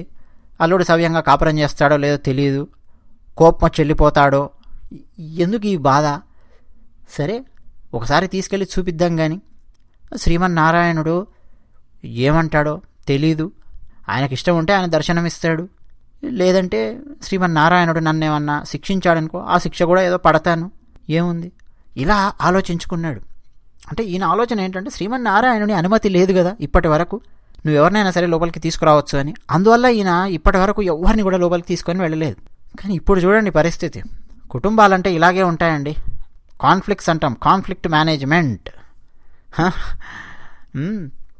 సరే నేను తీసుకొని వెళతాను, అయితే నీలమాధవుడు ఎక్కడున్నాడో ఆ దారి నువ్వు చూడడానికి వీల్లేదు, నీకు దర్శనం చేసుకోవడం కదా ముఖ్యము, దారి కనుక్కోవడం కాదు కదా. అందువల్ల కళ్ళకు నేను గంతలు కడతాను నీకు, అప్పుడే నేను తీసుకొని వెళ్తాను అని విశ్వావసు చెప్పాడు. విద్యాపతి సరే మామగారు దాందేముంది తప్పకుండా అన్నాడు. ఇక సిద్ధమయ్యారు. అది కూడా ఏంటంటే సాయంత్రము అయిన తర్వాత తీసుకొని వెళితే, అంటే ఉదయం పూట తీసుకొని వెళ్లకుండా కాస్త సాయంత్రము రాత్రి ఆ మధ్యలో కనుక బయలుదేరితే రాత్రి వరకు అక్కడికి వెళ్ళిపోతాము అని చెప్పి ఈయన ఆలోచన. ఎవరికి? విశ్వావసుకు. అంటే ఏమాత్రం కాస్త కళ్ళకు గంతలు అటు ఇటు తప్పిన ఏమన్నైనా చీకటే కదండి, చుట్టుపక్కల చూస్తే అడవే కనిపిస్తుంది, గుర్తుపెట్టుకోలేడు. మళ్ళీ టక్కున కళ్ళకు గంతలు గట్టేయచ్చు. ఇలా ఆలోచించాడు ఆయన. కళ్ళకు గంతలు, ఒక గంత మీద మరో గంత, ఆ గంత మీద మరో గంత, అలా 5-6 గంతలు గట్టిగా కట్టి పదండి అల్లుడు గారు అని చెప్పి తీసుకొని వెళ్ళారు. అయితే ఈ విద్యాపతి ఈయన సామాన్యుడు కాదు, ఈ అల్లుడు గారు పట్టుదల ఎలా ఉంటుందో ముందే మనం మాట్లాడుకున్నాం. తనతో పాటు ఆవాలు తెచ్చుకున్నాడండి. వీళ్ళు అలా నడుచుకుంటూ వెళుతూ ఉన్నారు. మెల్లిగా ఆయన పంచచెంగులో నుంచి అసలు ఈ విశ్వావసుకు అర్థం కాకుండా ఆవాలను మధ్యలో జారవిడుస్తూ ఉన్నాడు. అలా జారవిడుస్తూ వెళ్ళాడు. ఇక చాలాసేపు నడిచిన తర్వాత గుహలు వచ్చాయి. గుహ ముందుకు వెళ్ళిన తర్వాత అప్పటికింకా కళ్ళగంతలు విప్పలా ఆ గుహకున్న బండరాయిని తొలగించాడిన. పదండి అల్లుడు గారు అని చెప్పి తీసుకొని వెళ్ళాడు. అంటే ఒక గుహ లాంటి దాని లోపలికి వెళుతున్నాము అన్న విషయం అయితే కొంత అర్థమైంది నాకు విద్యాపతికి. ఇక లోపలికి అలా తీసుకొని వెళ్ళాడు. ఇక లోపల కూడా ఎడమ కుడి తిరగాలి, మెట్లలాగా అంటే రాళ్లే మెట్లలాగా ఉంటాయి, దిగాలి, లోపలికి వెళ్ళాలి, లోతులు ఎక్కడో ఉన్నది కదా. తీసుకొని వెళ్ళాడు. అప్పుడు కళ్ళకు గంతలు విప్పాడు. ఒక్కసారి అలా తెరిచి చూసేసరికి ఎదురుగా శ్రీమన్నారాయణుడు విగ్రహం ఏం మాయమవ్వలేదు, అదృశ్యం అవ్వలేదు, ఏమీ లేదు. విగ్రహం కనిపిస్తోంది. విగ్రహం నుంచి మాటలేం వినిపించట్లేదు, కానీ చక్కగా విగ్రహం కనిపిస్తోంది. విద్యాపతి ఒక్కసారి అలా చూశాడు. ఆశ్చర్యానందాలు. విద్యాపతిలో కూడా ఉన్న తాపాలన్నీ తొలగిపోయాయి. ఆది భౌతిక తాపము, ఆది దైవిక తాపము, ఆధ్యాత్మిక తాపము అన్నీ తొలగిపోయాయి. ఏమిటో తెలీదు, ఒక ఆనందం కలుగుతోంది, బ్రహ్మానందం. ఆ విగ్రహాన్ని చూస్తుంటే సాక్షాత్తు శ్రీమన్నారాయణుని దర్శనం గనక కలిగితే ఎలాంటి దివ్యానుభూతి ఆనందం కలుగుతుంది అని మహర్షులు, మహాత్ములు, పండితులు వ్యాఖ్యానించి ఉన్నారో, దర్శించిన వాళ్ళు మహాభక్తులు భాగవతంలో ఏమని ప్రవచించి ఉన్నారో అలాంటి ఆధ్యాత్మిక అనుభూతి ఆ దివ్యమంగళ విగ్రహాన్ని చూస్తుంటే కలుగుతోంది విద్యాపతికి. ఆనందాశ్రువులు అలా కారుస్తున్నాడు, అలా కూర్చున్నాడు. ఈ విద్యాపతి వేదం చదువుకున్నాడు కదండి, ఇంకేముందండి, పురుష సూక్తం చదివాడు, శ్రీమన్నారాయణుణ్ణి అర్చించాడు, స్తోత్రాలు చేశాడు, అలా కూర్చుండిపోయాడు, చూస్తూ ఉన్నాడు విగ్రహాన్ని. ఉదయం అయ్యింది. అల్లుడు గారు ఇక మనం వెళ్ళాలి అని చెప్పి మామగారు తరుముతూ ఉన్నారు. మళ్ళీ కళ్ళకు గంతలు కట్టి అల్లుడు గారిని తీసుకొని వచ్చారు. ఎవరు? మామగారు. ఇంకేముందండి, ఈయన చూడాలనుకున్నాడు కదా, చూశాడు. ఇప్పుడు భార్యతో చాలా ఆనందంగా సంతోషంగా ఉన్నాడు.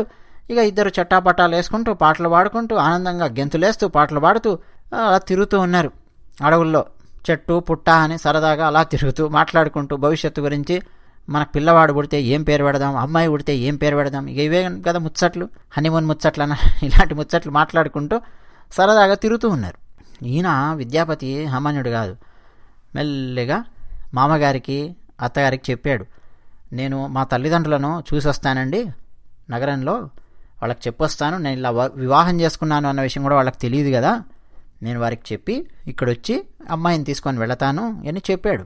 ఈ అల్లుడు వెళ్తున్నాడంటేనే భయం అత్తమామలకు, మళ్ళీ వెనక్కి వస్తాడా రాడా అన్న సందేహం కూడా ఉంది. లేదు నేను ఖచ్చితంగా వెనక్కి వస్తాను, ఇదిగో నేను ఇక్కడ ఉండేది, ఇది నా చిరునామా, వీళ్ళు మా బంధువులు, ఇవి అని చెప్పాడు వాళ్ళకి నమ్మకం కలిగించేటట్టు. అప్పటికే ఈయన మాట్లాడుతున్న విధానం, ప్రవర్తిస్తున్న విధానం చూస్తుంటే ఈ అల్లుడి మీద నమ్మకమే ఉంది. అత్తామామలకు, భార్యకు, అందరికి కూడా మోసం చేసేవాడు కాదు అనైతే నమ్మకం ఉంది. పైగా ఇంద్రద్యుమ్న మహారాజు గారి దగ్గర ఉన్నాడని చెప్పి చెప్తూ ఉన్నాడు. పైగా శ్రీమన్నారాయణుడే మమ్మల్ని కాపాడుతూ ఉన్నాడు. అలాంటప్పుడు నా కూతురికి అన్యాయం ఎలా జరుగుతుంది, జరిగే ప్రసక్తే లేదు అని అత్యంత గాఢంగా విశ్వసించి ఉన్నాడు విశ్వావసు కదా. సరే, వాళ్ళ అనుమతి తీసుకొని భార్యకు చెప్పి ఇక బయలుదేరి వెళ్ళాడు. ఇంద్రద్యుమ్న మహారాజు గారి దగ్గరికి వెళ్ళి, మహారాజా కనుక్కున్నాను, నీలాచలం అడవుల్లో నీలమాధవుడు ఎక్కడున్నాడో కనుక్కున్నాను, ఈ కన్నులతో దర్శించాను, బ్రహ్మానందం పొందాను, మీరు కూడా దర్శించాలి. అసలు తాదాత్మ్యత, అసలు ఎలాంటి అనుభూతం అని చెప్పలేం మహారాజా అని చెప్పాడు. సరే అయితే మరి ఎక్కడున్నారు ఏంటి అంటే, కొంచెం ఆగాలి మహారాజా, ఆవాల గింజలు చల్లొచ్చాను, కొంచెం ఆగితే వర్షం పడుతుంది, మొలకెత్తుతాయి, మనం బయలుదేరొచ్చు, పట్టుకోవచ్చు అని చెప్పాడు. సరే అని చెప్పి మహారాజు గారు సంతోషంగా ఉన్నారు. ఇక ఆవాల గింజలు మొలకెత్తడం మొదలయ్యింది. ఇక బయలుదేరారండి మహారాజు గారు. విద్యాపతి అంగరంగ వైభవంగా దాన్ని తీసుకొని బయలుదేరారు. వెళ్ళి ఆ ఆవాల మొక్కల వెంట నడుస్తూ అడవులలో ఆ గుహను కనుక్కున్నారు. గుహ లోపలికి వెళ్ళారు. బండరాయి ఎక్కడుంది అర్థమైపోయింది. బండరాయి ముందున్న ప్రాంతంలో కూడా ఆవాలు మొలిచాయి. తొలగించారు. లోపలికి వెళ్ళారు. దిగారు, లోపలికి వెళ్ళారు. చూశారు, శ్రీమన్నారాయణుడి విగ్రహం అక్కడ లేదు. ఎక్కడైతే ఏ పెద్ద రాతి సింహాసనం లాంటి ఆ ప్రాంతంలో చతుర్భుజుడైన నీలమాధవుని విగ్రహాన్ని విద్యాపతి దర్శించుకున్నాడో ఆ విగ్రహం అక్కడ లేదు. ఇంకేం చేస్తారండి వీళ్ళు? మహారాజు గారు ఎంత నిరాశ అంటే ఇక వెనక్కి బయలుదేరాడు. అయ్యో, విగ్రహము అదృశ్యమవడం ఏమిటి, ఎవరన్నా మాయం చేశారా, శ్రీమన్నారాయణుడే మనకు దర్శనం ఇవ్వకుండా మాయమైపోయాడా, అదృశ్య రూపంలో ఉన్నాడా, అదృశ్యమయ్యాడా, ఎవరన్నా తస్కరించారా, ఏం జరిగింది అర్థం కాలేదు. మహారాజు వీళ్ళందరూ వెళ్ళిపోయారు. ఇక ఇప్పుడు విద్యాపతి, సరే మహారాజా మీరు వెళ్ళండి, నేను వివాహం చేసుకున్నానని చెప్పాను కదా, నా భార్యను కలిసి వస్తాను అని చెప్పి వెళ్ళాడు. అల్లుడిని చూడంగానే మళ్ళీ అత్తమామలు సంతోషించారు, భార్య సంతోషించింది. చెప్పాను మా తల్లిదండ్రులకు, ఇక నిన్ను తీసుకొని వెళతాను అని చెప్పి అన్నాడు. వాళ్ళ ఇంట్లో ఉన్నాడు. మరుసటి రోజు విశ్వావసు పూజ చేద్దామని పూజా ద్రవ్యాలు అన్నీ తీసుకొని, నైవేద్యం పెట్టాల్సినటువంటి పదార్థాలన్నీ తీసుకొని బయలుదేరి వెళ్ళాడు. లోపలికి వెళ్ళి చూస్తే ఆయనకు అర్థం అయ్యింది. అసలు లోపలికి వెళ్ళడం కంటే ముందే అర్థం అయ్యింది. గుర్రాలు వచ్చాయి ఈ ప్రాంతానికి, అసలు ఏం జరిగిందో తెలీదు. ఆయనకు భయంగా ఉంది. వెళ్ళాడు. లోపలికి వెళ్ళి చూస్తే విగ్రహం లేదు. విశ్వావసుకు కూడా విగ్రహం కనిపించడం లేదు. ఇక చూడండి, పిచ్చివాడైపోయినట్టు అయిపోయాడు విశ్వావసు. శ్రీమన్నారాయణుడు ఎక్కడికి వెళ్ళాడు, ఎవరు వచ్చారు, ఎవరు తస్కరించారు, ఏం జరిగింది అని విశ్వావసు బాధతో ఇంటికి వచ్చాడు. ఇంటికి వస్తుంటేనే మధ్యలోనే చెప్పారు, మీ అల్లుడు గారు నిన్న రాజుగారిని కొంతమందిని తీసుకొని అడవిలో ఎక్కడికో వెళ్తుంటే చూశామండి అన్నారు. పాపం వాళ్ళకు కూడా తెలియదు కదా, నీలమాధవుడు అక్కడెక్కడో ఉన్నాడు, ఆ దిశగా వాళ్ళు వెళ్ళారని చెప్పి వాళ్ళకు కూడా తెలియదు. ఏదో మహారాజు గారు వచ్చారు, ఏదో వెళ్ళారని చెప్పి అనుకున్నారు అంతే వాళ్ళు. ఇక ఈయన అల్లుడు గారి దగ్గరికి వెళ్ళి ప్రశ్నిస్తే అల్లుడు కూడా బాధతో ఇది మామగారు విషయము అని చెప్పి ఆయన చెప్పాడు. అయ్యో, ఎంత పని చేశారు అల్లుడు గారు, ఏంటిది, నేను మిమ్మల్ని నమ్మి మీకు చూపిస్తే మీరు మహారాజు గారిని మంది మార్బలాన్ని వెంట పెట్టుకొని ఎలా వచ్చారు, శ్రీమన్నారాయణుడు అదృశ్యమైపోయాడు అని ఆ విశ్వావసు బాధలో మునిగిపోయాడు. ఒక రకంగా అసలు పిచ్చెక్కిపోయినట్టు అయిపోయింది ఆయనకు.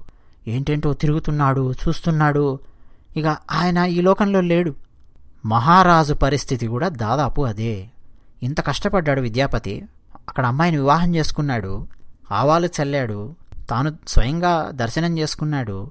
నేను దర్శనం చేసుకోవడానికి వెళితే శ్రీమన్నారాయణుడు నాకు కనిపించలేదేమిటి, ఇంకా నాతో దోబూచులాడుతున్నాడా, అంటే ఆ విశ్వావసు అనే సవర రాజుకు తప్ప ఇంకెవరికి కనిపించడా, మరి నాతో ఎందుకు దోబూచులాడుతున్నాడు, నాకు కనిపించడా అని ఇంద్రద్యుమ్న మహారాజు బాధలో మునిగాడు. భోజనం చేయడం లేదు, నీళ్లు తాగడం లేదు. ఒక మంత్రి సలహా ఇచ్చారు, మహారాజా అశ్వమేధ యాగం చేయండి, మనసు కుదుట పడుతుంది అని. అశ్వమేధ యాగం చేశాడు, మనసు కుదుట పడడం లేదు. నీలాచలం మీదనే ఒక ఆలయాన్ని నిర్మించి నరసింహస్వామివారి విగ్రహాన్ని ప్రతిష్ఠింపజేశాడు. ఆ నరసింహస్వామివారి ఆలయంలో నిద్రించాడు ఇంద్రద్యుమ్న మహారాజు. అక్కడ ఆ ఆలయంలో ఇప్పుడు జగన్నాథుడు కలలో కనిపించాడు. నీలమాధవుడు ఆయనే, జగన్నాథుడు ఆయనే, శ్రీమన్నారాయణుడు ఆయన్నే కనిపించాడు కలలో. మహారాజా, ఉదయం ఉత్కళ తీరానికి వెళ్ళండి. సముద్రంలో ఒక పెద్ద దుంగ కొట్టుకొని వస్తుంది. ఆ దుంగను బయటకు లాగండి, ఆ చెక్క దుంగ, దాంతోనే విగ్రహాలను చెక్కించండి, బ్రహ్మాండమైన ఆలయాన్ని నిర్మించండి. మహారాజా, అంతులేని కీర్తి ప్రతిష్టలను నువ్వు ఆ ఆలయాన్ని నిర్మించడం ద్వారా పొందుతావు, అంతులేని మనశ్శాంతి పొందుతావు. నా దర్శనము అదిగో ఆ విగ్రహ రూపంలో ఆ ఆలయంలో నిరంతరం నీకు లభిస్తుంది, నువ్వు మోక్షాన్ని పొందుతావు. వెళ్ళు మహారాజా, తెల్లవారగానే వెళ్ళు, వెళ్ళి సముద్రంలో కొట్టుకొని వస్తున్న ఆ దుంగను తీసుకో. ఇది శ్రీమన్నారాయణుని యొక్క ఆదేశం కలలో. మహారాజు గారు వెంటనే లేచి కూర్చున్నారు ఆ ఆలయంలో. ఇది నిజంగా అవుతుందా, భ్రమణ? ఎందుకంటే అంతకుముందు నేను నిద్రపోతున్నప్పుడు నారాయణుడు కనిపించడం, భోజనం చేస్తుంటే కనిపించడం, మధ్య మధ్యలో కనిపించినట్టుగా కనిపిస్తూ ఉన్నాడు. భ్రమణ, భ్రాంత అర్థం కాని పరిస్థితి. నిజంగా దుంగ కొట్టుకొని వస్తుందా అని పక్కనున్న వాళ్ళందరినీ లేపి వాళ్ళకి చెప్పాడు. వెళ్ళి చూద్దాం మహారాజా, దాందేముంది అన్నారు. ఇక సూర్యోదయం అవుతుండగానే ఇక గుర్రాల మీద బయలుదేరారు, సముద్ర తీరానికి వచ్చారు. ప్రస్తుతం మనం పూరి చూస్తున్నాం కదా, దానికి దగ్గరలో ఉన్నటువంటి సముద్ర తీరం. నిలబడి అలా చూస్తూ ఉంటే పెద్ద దుంగ అండి, బ్రహ్మాండమైన చెక్క దుంగ సముద్రంలో కొట్టుకొని వస్తుంది. పోనీ దాంతోపాటు మిగతా ఇంకేమన్నా ఉన్నాయంటే ఇంకేమీ లేవు, ఒక దుంగ కొట్టుకొని వస్తుంది. కొన్ని కథలలో మనకు 3 దుంగలు కొట్టుకొచ్చాయన్నట్టుగా ఉంటుంది. మనకు స్థలపురాణంలో అక్కడ చూస్తే ఒకటే పెద్ద దుంగ కొట్టుకొని వస్తున్నట్టుగా ఉంటుంది. సరే, సముద్రం ఒడ్డుకు దాదాపు అది రాగానే ఇక లోపలికి వెళ్ళిపోయారు సైనికులు. ఆ దుంగను అంతే భక్తి శ్రద్ధలతో తీసుకొని వచ్చారు, సముద్రపు ఇసుకలో పెట్టారు. ఇక ఈ దుంగని ఇక్కడి నుంచి తరలించాలి. సరే, ఏనుగులను తీసుకొని రండి అన్నారు. ముందు ఏనుగు మీదకి ఎక్కించాలి అని ఇప్పుడు దుంగను కదిలించడానికి ప్రయత్నం చేస్తే ఆ దుంగ కదలడం లేదు. మళ్ళీ ఇదెక్కడి సమస్య అని చెప్పి రాజుగారు అనుకున్నారు. సరే, ఈ చుట్టుపక్కల ఎవరైనా మంది మారుబలం ఉంటే పిలవండి అన్నారు. ఆ చుట్టుపక్కల అడవుల్లో సవరాలు ఉన్నారు కదా, వాళ్ళ సహాయం అడిగితే వాళ్ళు కొంతమంది వచ్చారు. దుంగను కదిలించడానికి ప్రయత్నం చేస్తే కదలనే కదలదు. తాళ్ళేశారు, గొలుసులేశారు, చెయ్యి పెట్టి ఏం చేసినా కదలడం లేదు. టన్నుల కొద్దీ బరువు ఉన్నట్టుగా ఉంటున్నది ఆ దుంగను కదిలిస్తూ ఉంటే. ఏం చేయాలో అర్థం కాక దాన్ని కదిలించలేక ఇక సాయంత్రం అవుతోంది. మళ్ళీ అక్కడే చుట్టుపక్కల ప్రాంతాలలో డేరాలు వేసుకొని వాళ్ళు పడుకున్నారు. ఈలోపు ఆ సవరల రాజు విశ్వావసు ఆయన ఒక రకంగా పిచ్చికిపోయినట్టుగా తిరుగుతూ ఉన్నాడు కదా. ఎక్కడున్నాడు నీలమాధవుడు, ఎక్కడున్నాడు అని చెప్పి వెతుకుతూ ఉన్నట్టుగానే తిరుగుతున్నాడు. ఆయన అదృశ్యం అయిపోయాడు కదండి నీలమాధవుడు. అలా నడుచుకుంటూ అలా వస్తూ ఉంటే సముద్ర తీరంలో ఈ చెక్క దుంగ మీద నీలమాధవుని విగ్రహం కనిపించింది. ఎవరికి? విశ్వావసుకు. వేగంగా పరిగెత్తుకొని వచ్చాడు. నీలమాధవ, ఇక్కడున్నావా? ఈ చెక్క దుంగ మీద నిన్నెవరు పెట్టారు, ఎవరు తీసుకొచ్చారు అని అలా చూస్తూ ఉన్నాడు విశ్వావసు. అయితే నీలమాధవుడు విశ్వావసుకు చెప్పాడు, విశ్వావసు, ఇక మీదట నేను ఈ రూపంలోనే ఉండబోతున్నాను. మహారాజు గారికి నువ్వు సహాయం చెయ్యి. ఈ దుంగను తీసుకెళ్ళాలి, విగ్రహాలను చెక్కించి ఒక బ్రహ్మాండమైన దేవాలయంలో ఉంచి పూజించాలి. ఇక ఇదే భవిష్యత్తు తరాలలో జరగబోతోంది. అలాగే నేను భక్తులందరినీ కంటికి రెప్పలా కాపాడతాను. ఇక మీదట ఈ దుంగ లోపల నేనుంటాను అని నీలమాధవుడు చెప్పాడు. విశ్వావసు నీలమాధవునికి నమస్కరించాడు. విశ్వావసు చూస్తుండగానే ఆ విగ్రహము ఆ దుంగ లోపలికి అలా వెళ్ళిపోతున్నట్టుగా ఆయనకు కనిపించింది. వెళ్ళిపోయింది లోపలికి. చూస్తున్నాడంతే.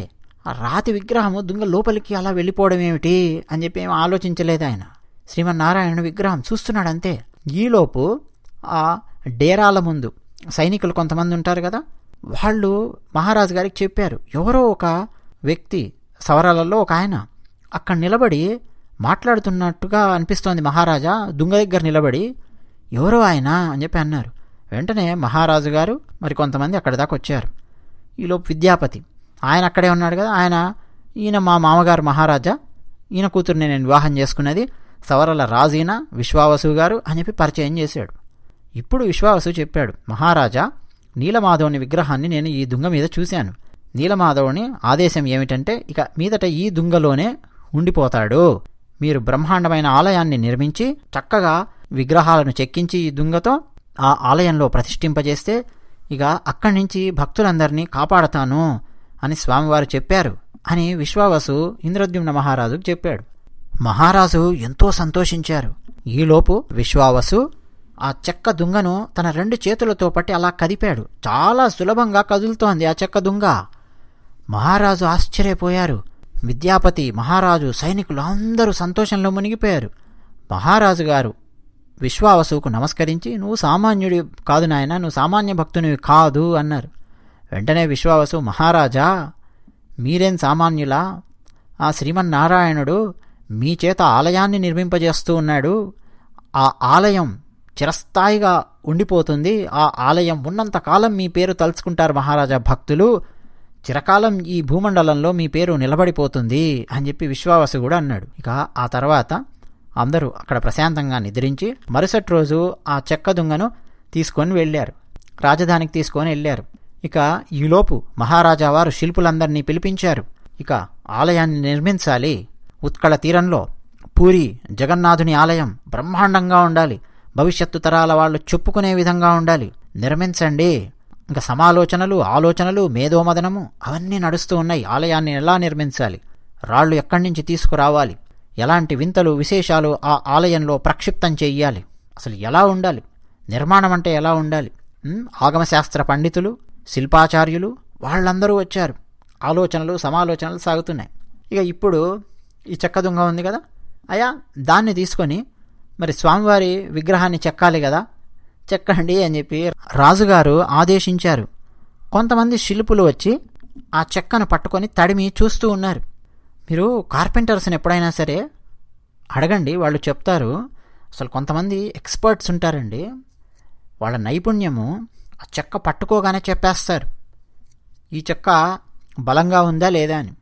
కొన్ని సందర్భాలలో కొంచెం డ్రిల్లింగ్ మిషన్ ఏదో ఉపయోగించి కానీ, లేదు కొన్ని పరికరాలు ఉపయోగించి కానీ అలా కొట్టి వాళ్ళు చెప్పేస్తారు ఈ చెక్క భవిష్యత్తు తరాలలో ఎక్కువ కాలం ఉండబోతుందా ఉండబోదా, దీని పరిస్థితి ఏమిటి, అంటే దీని క్వాలిటీ ఏమిటి అని చెప్తారు. ఇప్పుడు మన ఇళ్లలో కూడా మనం ఇంటీరియర్ వర్క్ ఏదన్నా చేయించాలి అని చెప్పి అనుకున్నప్పుడు, కప్బోర్డ్స్ ఇవన్నీ చేయించాలనుకున్నప్పుడు కార్పెంటర్ను కనుక తీసుకొని వెళ్ళి చూయించామనుకోండి, ప్లైవుడ్స్ ఇవన్నీ మనం కొనుక్కునేటప్పుడు నేను అలాగే చేయించాను. మా ఇంట్లో ఇంటీరియర్ వర్క్ అంతా చేయించినప్పుడు కార్పెంటర్ ఇలా పట్టుకోగానే చెప్పేస్తాడు, లేదు లేదు ఇది మంచి చెక్క కాదు, ఇది మంచి చెక్క, ఈ కంపెనీ బాగుంది, ఇది బాగాలేదు చెప్పేస్తాడు. కొన్ని ఏమో కొంచెం డ్రిల్ అలా చేయగానే అర్థమైపోతుంది వాళ్ళకుండే ఆ నైపుణ్యాన్ని బట్టి. ఇప్పుడు ఈ శిల్పులు వాళ్ళు వచ్చారు, పట్టుకొని చూస్తున్నారు. మహారాజా మా వల్ల కాదు, మేం చెక్కలేము అని చేతులు ఎత్తేశారు. ఇప్పుడు రాజుగారికి ఇప్పుడు మళ్ళీ ఒక కొత్త సమస్య. రకరకాల వాళ్ళు వస్తున్నారండి, శిల్పశాస్త్ర నిపుణులు వస్తూ ఉన్నారు, విశ్వకర్మలు ప్రయత్నం చేస్తూ ఉన్నారు, చూస్తున్నారు. మేము చెక్కలేము మహారాజా అని చెప్పి అంటున్నారు, రకరకాల కారణాలు చెప్తూ ఉన్నారు. ఎందుకంటే సరిగ్గా కనుక చెక్కలేదనుకోండి మళ్ళీ అదొక సమస్య. వాళ్ళకి అసలు ఆత్మవిశ్వాసం అనేది రావడం లేదు దాన్ని చెక్కడానికి. మహారాజా వారు తలకాయ పట్టుకొని కూర్చున్నారు, ఇదెక్కడి కర్మ, ఇదెక్కడి సమస్య అని. ఈలోపు విశ్వకర్మ, సాక్షాత్తు విశ్వకర్మ, ఆయననే ఒక వృద్ధుని రూపంలో అక్కడికి వచ్చాడు. మనకు కొన్ని గ్రంథాలలో సాక్షాత్తు శ్రీమన్నారాయణుడే వృద్ధుని రూపంలో అక్కడికి వచ్చాడు అని చెప్పి ఉంటుంది. వచ్చి మహారాజా ఈ చెక్క నేను చెక్కుతాను, ఈ దుంగ నాకు అప్పగించండి, ఈ విగ్రహాలకు నేను రూపకల్పన చేస్తాను. అయితే ఈ చెక్క దుంగను ఒక బ్రహ్మాండమైన భవనంలో ఉంచండి, ఓ పెద్ద గది అనుకోండి. ఆ గది లోపలికి 21 రోజుల పాటు ఎవరూ రాకూడదు, నా పనికి ఆటంకం కలిగించకూడదు, నేను మంచినీళ్లు తాగను, భోజనం చెయ్యను, అసలు మీరు నా గురించి ఆలోచించొద్దు, 21 రోజులు నాకు వదిలేయండి, నేను చెక్కుతాను అని చెప్పి మహారాజు గారికి ఒక షరతు విధించాడు. ఆ వచ్చిన విశ్వకర్మ సరే అని చెప్పి మహారాజు గారు అంగీకరించారు. చూస్తుంటేనే దివ్యమంగళ విగ్రహంలాగా ఉంది, అసలు ఆయన చూస్తుంటేనే ఇక ఆయనకు పని అప్పగించేయాలి అని చెప్పి అనిపిస్తోంది. ఆత్మవిశ్వాసం కానీ అవన్నీ చూస్తుంటే. ఇక పక్కనున్న వాళ్ళు విశ్వకర్మలు, శిల్పాచార్యులు వాళ్ళందరూ కూడా సరే మహారాజా అప్పగించండి అన్నారు. ఈయన ఒక పెద్ద గదిలో ఆ చెక్క దుంగను ఆయనకు కావాల్సిన పరికరాలన్నింటినీ పెట్టి కూర్చున్నాడు. తలుపు మూసేశారు. బయట ఓ 2 సైనికుల్ని పెట్టారు, అటువైపు ఎవరు రాకుండా.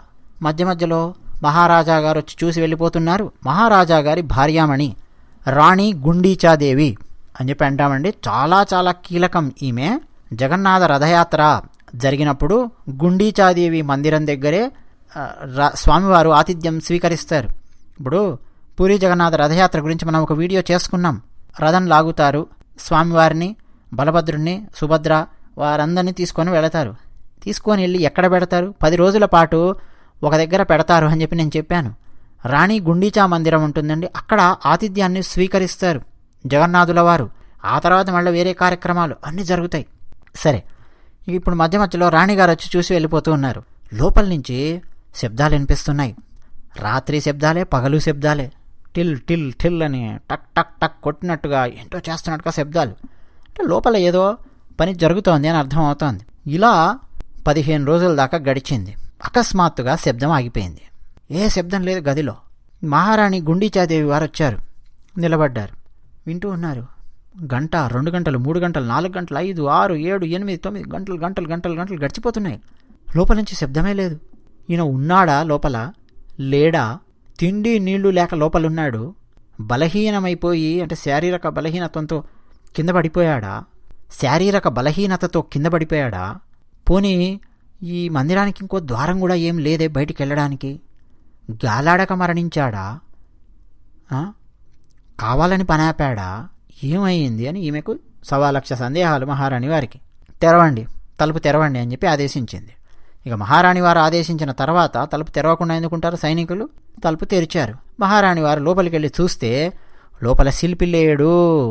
ఇప్పుడు మనం స్క్రీన్ మీద చూస్తున్నామే విగ్రహాలు, ఆ విగ్రహాలు ఉన్నాయి. పూరి జగన్నాథుడు, బలభద్రుడు, సుభద్ర విగ్రహాలు కూడా పూర్తిగా చెక్కబడి లేవు.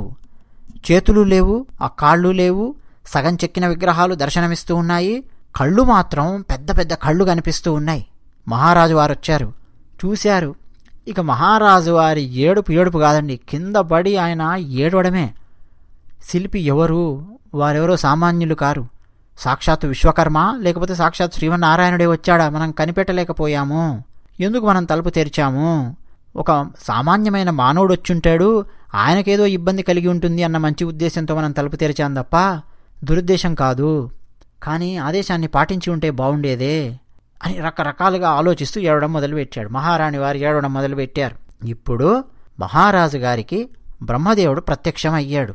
నాయనా ఇంద్రద్యుమ్న, నువ్వేమీ బాధపడకు, స్వామివారి రూపాలు ఇదే రూపంలో ఉంటాయి, ఇదే రూపంలో పూజలు అందుకుంటాయి. నేను ప్రాణప్రతిష్ఠ చేస్తాను. నీ ఆలయము పూర్తయిన తర్వాత ఈ విగ్రహాలను ఆ ఆలయం లోపలికి చేర్చి అద్భుతమైన ఉత్సవాన్ని చేయి. సాక్షాత్తు ఆ శ్రీమన్నారాయణుడు నీలమాధవుని రూపంలో వెలిసి మీతో దోబూచులాడాడు. ఆ నీలమాధవుని యొక్క అనంతానంతమైన శక్తి ఇదిగో ఈ విగ్రహాలలో ప్రతిష్ఠితమై ఉన్నది. ఈ విగ్రహాలను ప్రతిష్ఠించు.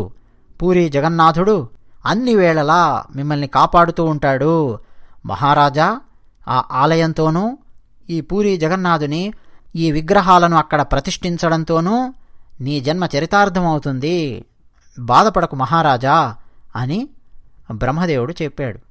ఆ తర్వాత ఇక మహారాజు గారు సంతోషించి ఇక బ్రహ్మాండమైన ఆలయాన్ని నిర్మింపజేసి ఆ ఆలయంలో పూరీ జగన్నాథుడు, బలభద్రుడు, సుభద్ర ఈ విగ్రహాలను అక్కడ ప్రతిష్ఠింపజేసి ఇక అక్కడి నుంచి ఇప్పటి వరకు ఎంత అద్భుతంగా పూరీ జగన్నాథుని యొక్క వైభవము నలు దిశలా వ్యాపించిందో మనం చూడొచ్చు. నేను మొట్టమొదటగా చెప్పాను, ఈ కథ ప్రారంభించినప్పుడు ఎంతమందికి గుర్తుందో లేదో నాకు తెలియదు. చాలామంది సంపూర్ణంగా కథ వినరు. కొంతమంది మొట్టమొదట ఏం జరిగింది, మధ్యలో ఏం జరిగింది మర్చిపోతూ ఉంటారు. అందుకే మళ్ళీ మళ్ళీ వినాలి. ఒక 4-5 రోజుల తర్వాత మళ్ళీ వినండి వీడియో. మీ మనసులో నిక్షిప్తం చేసుకోండి. మొదట నేను చెప్పాను, ఏం చెప్పాను? సామాన్యులు కట్టించిన దేవాలయాలు మహాత్ములు అడుగుపెట్టడం వల్ల అవి ప్రసిద్ధికి ఎక్కుతాయి. కానీ కొన్ని దేవాలయాలు అలాంటివి కావు. వాటి ప్రాశస్త్యము, వాటి మాహాత్మ్యము తెలియడం వల్ల మహాత్ములు, యోగి పుంగవులు ఆ దేవాలయాల లోపలికి వెళతారు, స్వామివారిని దర్శించుకొని తరిస్తారు.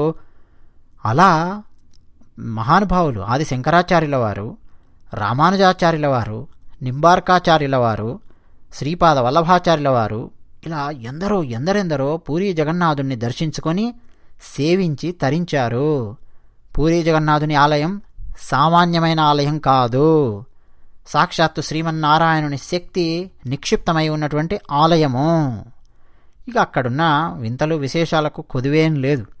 శ్రీమన్నారాయణుని యొక్క ఆలయం, పూరీ జగన్నాథుని యొక్క ఆ ఆలయాన్ని నిరంతరము సుదర్శనుడు రక్షిస్తూ ఉంటాడు. ఆలయం మీద సుదర్శన చక్రం ఉంటుందండి. అసలు పూరిలో మీరు నిలబడి ఆలయ గోపురం చూస్తే మీరు ఎక్కడి వైపు నిలబడి చూసినా మనల్నే చూస్తున్నాడా సుదర్శనుడు, ఆ సుదర్శన చక్రము అన్నట్టుగా కనిపిస్తూ ఉంటుంది. బ్రహ్మాండమైన సుదర్శన చక్రం పూరీ జగన్నాథుని ఆలయం మీద ప్రతిష్ఠింపబడింది. అన్నట్టు ఈ కథలో మనం ఆ చిన్ని కృష్ణుడు, బాలకృష్ణుడు వచ్చి విద్యాపతితో మాట్లాడినప్పుడు ఆ సంభాషణ ఒక్కసారి గుర్తు చేసుకోవాలి. ఏమిటది? నేను పాత కుండలో తిననయ్యో, కొత్త కుండలో తింటాను. మా నాన్నగారికి బోలెడు ఆవులున్నాయి, మా దగ్గర చాలా కుండలున్నాయి. పాత కుండ పగిలితేనే కదా కొత్త కుండ వచ్చేది అన్నాడు. గుర్తొస్తుందండి సంభాషణ? పూరీ జగన్నాథునికి ప్రతిరోజు కొత్త కుండలో నైవేద్యాన్ని తయారు చేసి పెడతారు. నైవేద్యం దానికి ఉన్నటువంటి ప్రసిద్ధి అంతా ఇంతా కాదు, సర్వం జగన్నాథం అంటాం. దాని గురించి మనం మరోసారి మాట్లాడుకోవడానికి ప్రయత్నం చేద్దాం. పూరీ జగన్నాథుని యొక్క నైవేద్యం గురించి ప్రతిరోజు కొత్త కుండలో వారికి నైవేద్యం పెడతారు. ఎన్నెన్ని పదార్థాలు చేస్తారో ఆ నైవేద్యానికి భక్తులందరూ తరిస్తారు. పూరీ జగన్నాథుని ఆ ప్రసాదాన్ని తిని స్వామివారి అనుగ్రహాన్ని పొందినట్టుగా భావిస్తూ తరిస్తారు. ఈ కుండలు పగలగొట్టడం అనే దాని గురించి భాగవతంలో అత్యద్భుతంగా వర్ణింపబడి ఉంది. దానిమీద ఎన్నెన్నో ఆధ్యాత్మిక కోణాలలో రకరకాల వ్యాఖ్యానాలున్నాయి. కుండను పగలగొట్టడం మీద అంటే కుండ కూడా ఈ దేహం లాంటిదే, దేహం పగిలిపోయింది అంటే మరో కొత్త దేహాన్ని తీసుకుంటుంది ఆత్మ అన్న కోణంలో చెప్పిన వారు ఉన్నారు. కుండను మాయా అని చెప్పినటువంటి వాళ్ళు ఉన్నారు. రకరకాల వ్యాఖ్యానాలు, అద్భుతమైన వ్యాఖ్యానాలు ఉన్నాయి. వ్యాఖ్యానాలు చేసిన వాళ్ళు కూడా సామాన్యమైన వారు కాదు. భాగవతం మీద శ్రీధరస్వామి వ్యాఖ్యానం అద్వైత కోణంలో అద్భుతమైన వ్యాఖ్యానం ఎన్నెన్నో ఉన్నాయి కుండ పగలగొట్టడం మీద. అందుకని ఏది సామాన్యంగా మనం వినకూడదు, సామాన్యంగా తీసుకునేవి కావండి. ఇప్పుడు ఆ ప్రేమ కథకు సంబంధించి ఉందనుకోండి, ఆ అమ్మాయిని ఏ విధంగా వివాహం చేసుకున్నాడు అన్నది మనకు ఒక్కొక్క చోట ఒక్కొక్క రకంగా వినిపించవచ్చు. కొన్ని చోట్లనేమో ఆ అమ్మాయి నీళ్ళల్లో పడుతుంటే కాపాడాడు అలా ఉంటుంది. కొన్ని చోట్ల సరాసరి వెళ్ళి ఆమెను వివాహం చేసుకున్నాడు అన్నట్టు, కొన్ని చోట్ల ఆ ప్రేమ మరో రకంగా వికసించినట్టు. ఆ సంఘటన 1-2 మనకు మారొచ్చేమో, కానీ ఆమెను వివాహం చేసుకున్నది మాత్రం ఖాయం. విద్యాపతి గురించి చెప్తూ ఉన్నాను. అంటే మనం మరో చోట ఎక్కడన్నా విన్నప్పుడు చిన్న చిన్న మార్పులు చేర్పులు అక్కడక్కడ కనిపించవచ్చు. ఏనాటి కథలు, ఏనాటి గాథలండి ఇవన్నీ కూడా. స్కాంద పురాణంలో పూరి జగన్నాథుని యొక్క వైభవం గురించి సాక్షాత్తు లక్ష్మీదేవి యమధర్మరాజుతో మాట్లాడినటువంటి సంభాషణ ఉంటుంది. అక్కడ ఉండే ఒక అద్భుతమైన సరస్సుకు సంబంధించిన గాథ స్కాంద పురాణంలో ఉంది, మహాభారతంలో ఉంది. ఇంద్రద్యుమ్న మహారాజు గారికి సంబంధించిన ఒక గాథ. ఎన్నెన్ని గాథలండి పూరి జగన్నాథునివి. అవకాశం వచ్చినప్పుడు పూరి జగన్నాథుని దర్శించుకోవడానికి ప్రయత్నం చేయండి. ఈ వీడియోలో మనం మాట్లాడుకున్న విషయాలను కూడా గుర్తు చేసుకోవడానికి ప్రయత్నం చేయండి. ఇతిహాసం ఛానల్కు సబ్స్క్రైబ్ అవ్వడం ఎట్టి పరిస్థితుల్లో మర్చిపోకండి. సబ్స్క్రైబ్ అయ్యి వెంటనే బెల్ బటన్ నొక్కండి. ఇతరులకు కూడా చెప్పండి. మీ అభిప్రాయాలను కామెంట్ సెక్షన్లో రాసి మాతో పంచుకోండి. మరొక్కసారి మనం పూరి జగన్నాథుణ్ణి స్మరించి ముగిద్దాం. కదాచిత్ కాళింది తట విపిన సంగీత కవరో ముదా గోపీనారీ వదన కమలాస్వాదన మధుపః రమాశంభు బ్రహ్మామరపతి గణేశార్చితపదో జగన్నాథస్వామి నయన పదగామి భవతు మే. జై శ్రీమన్నారాయణ.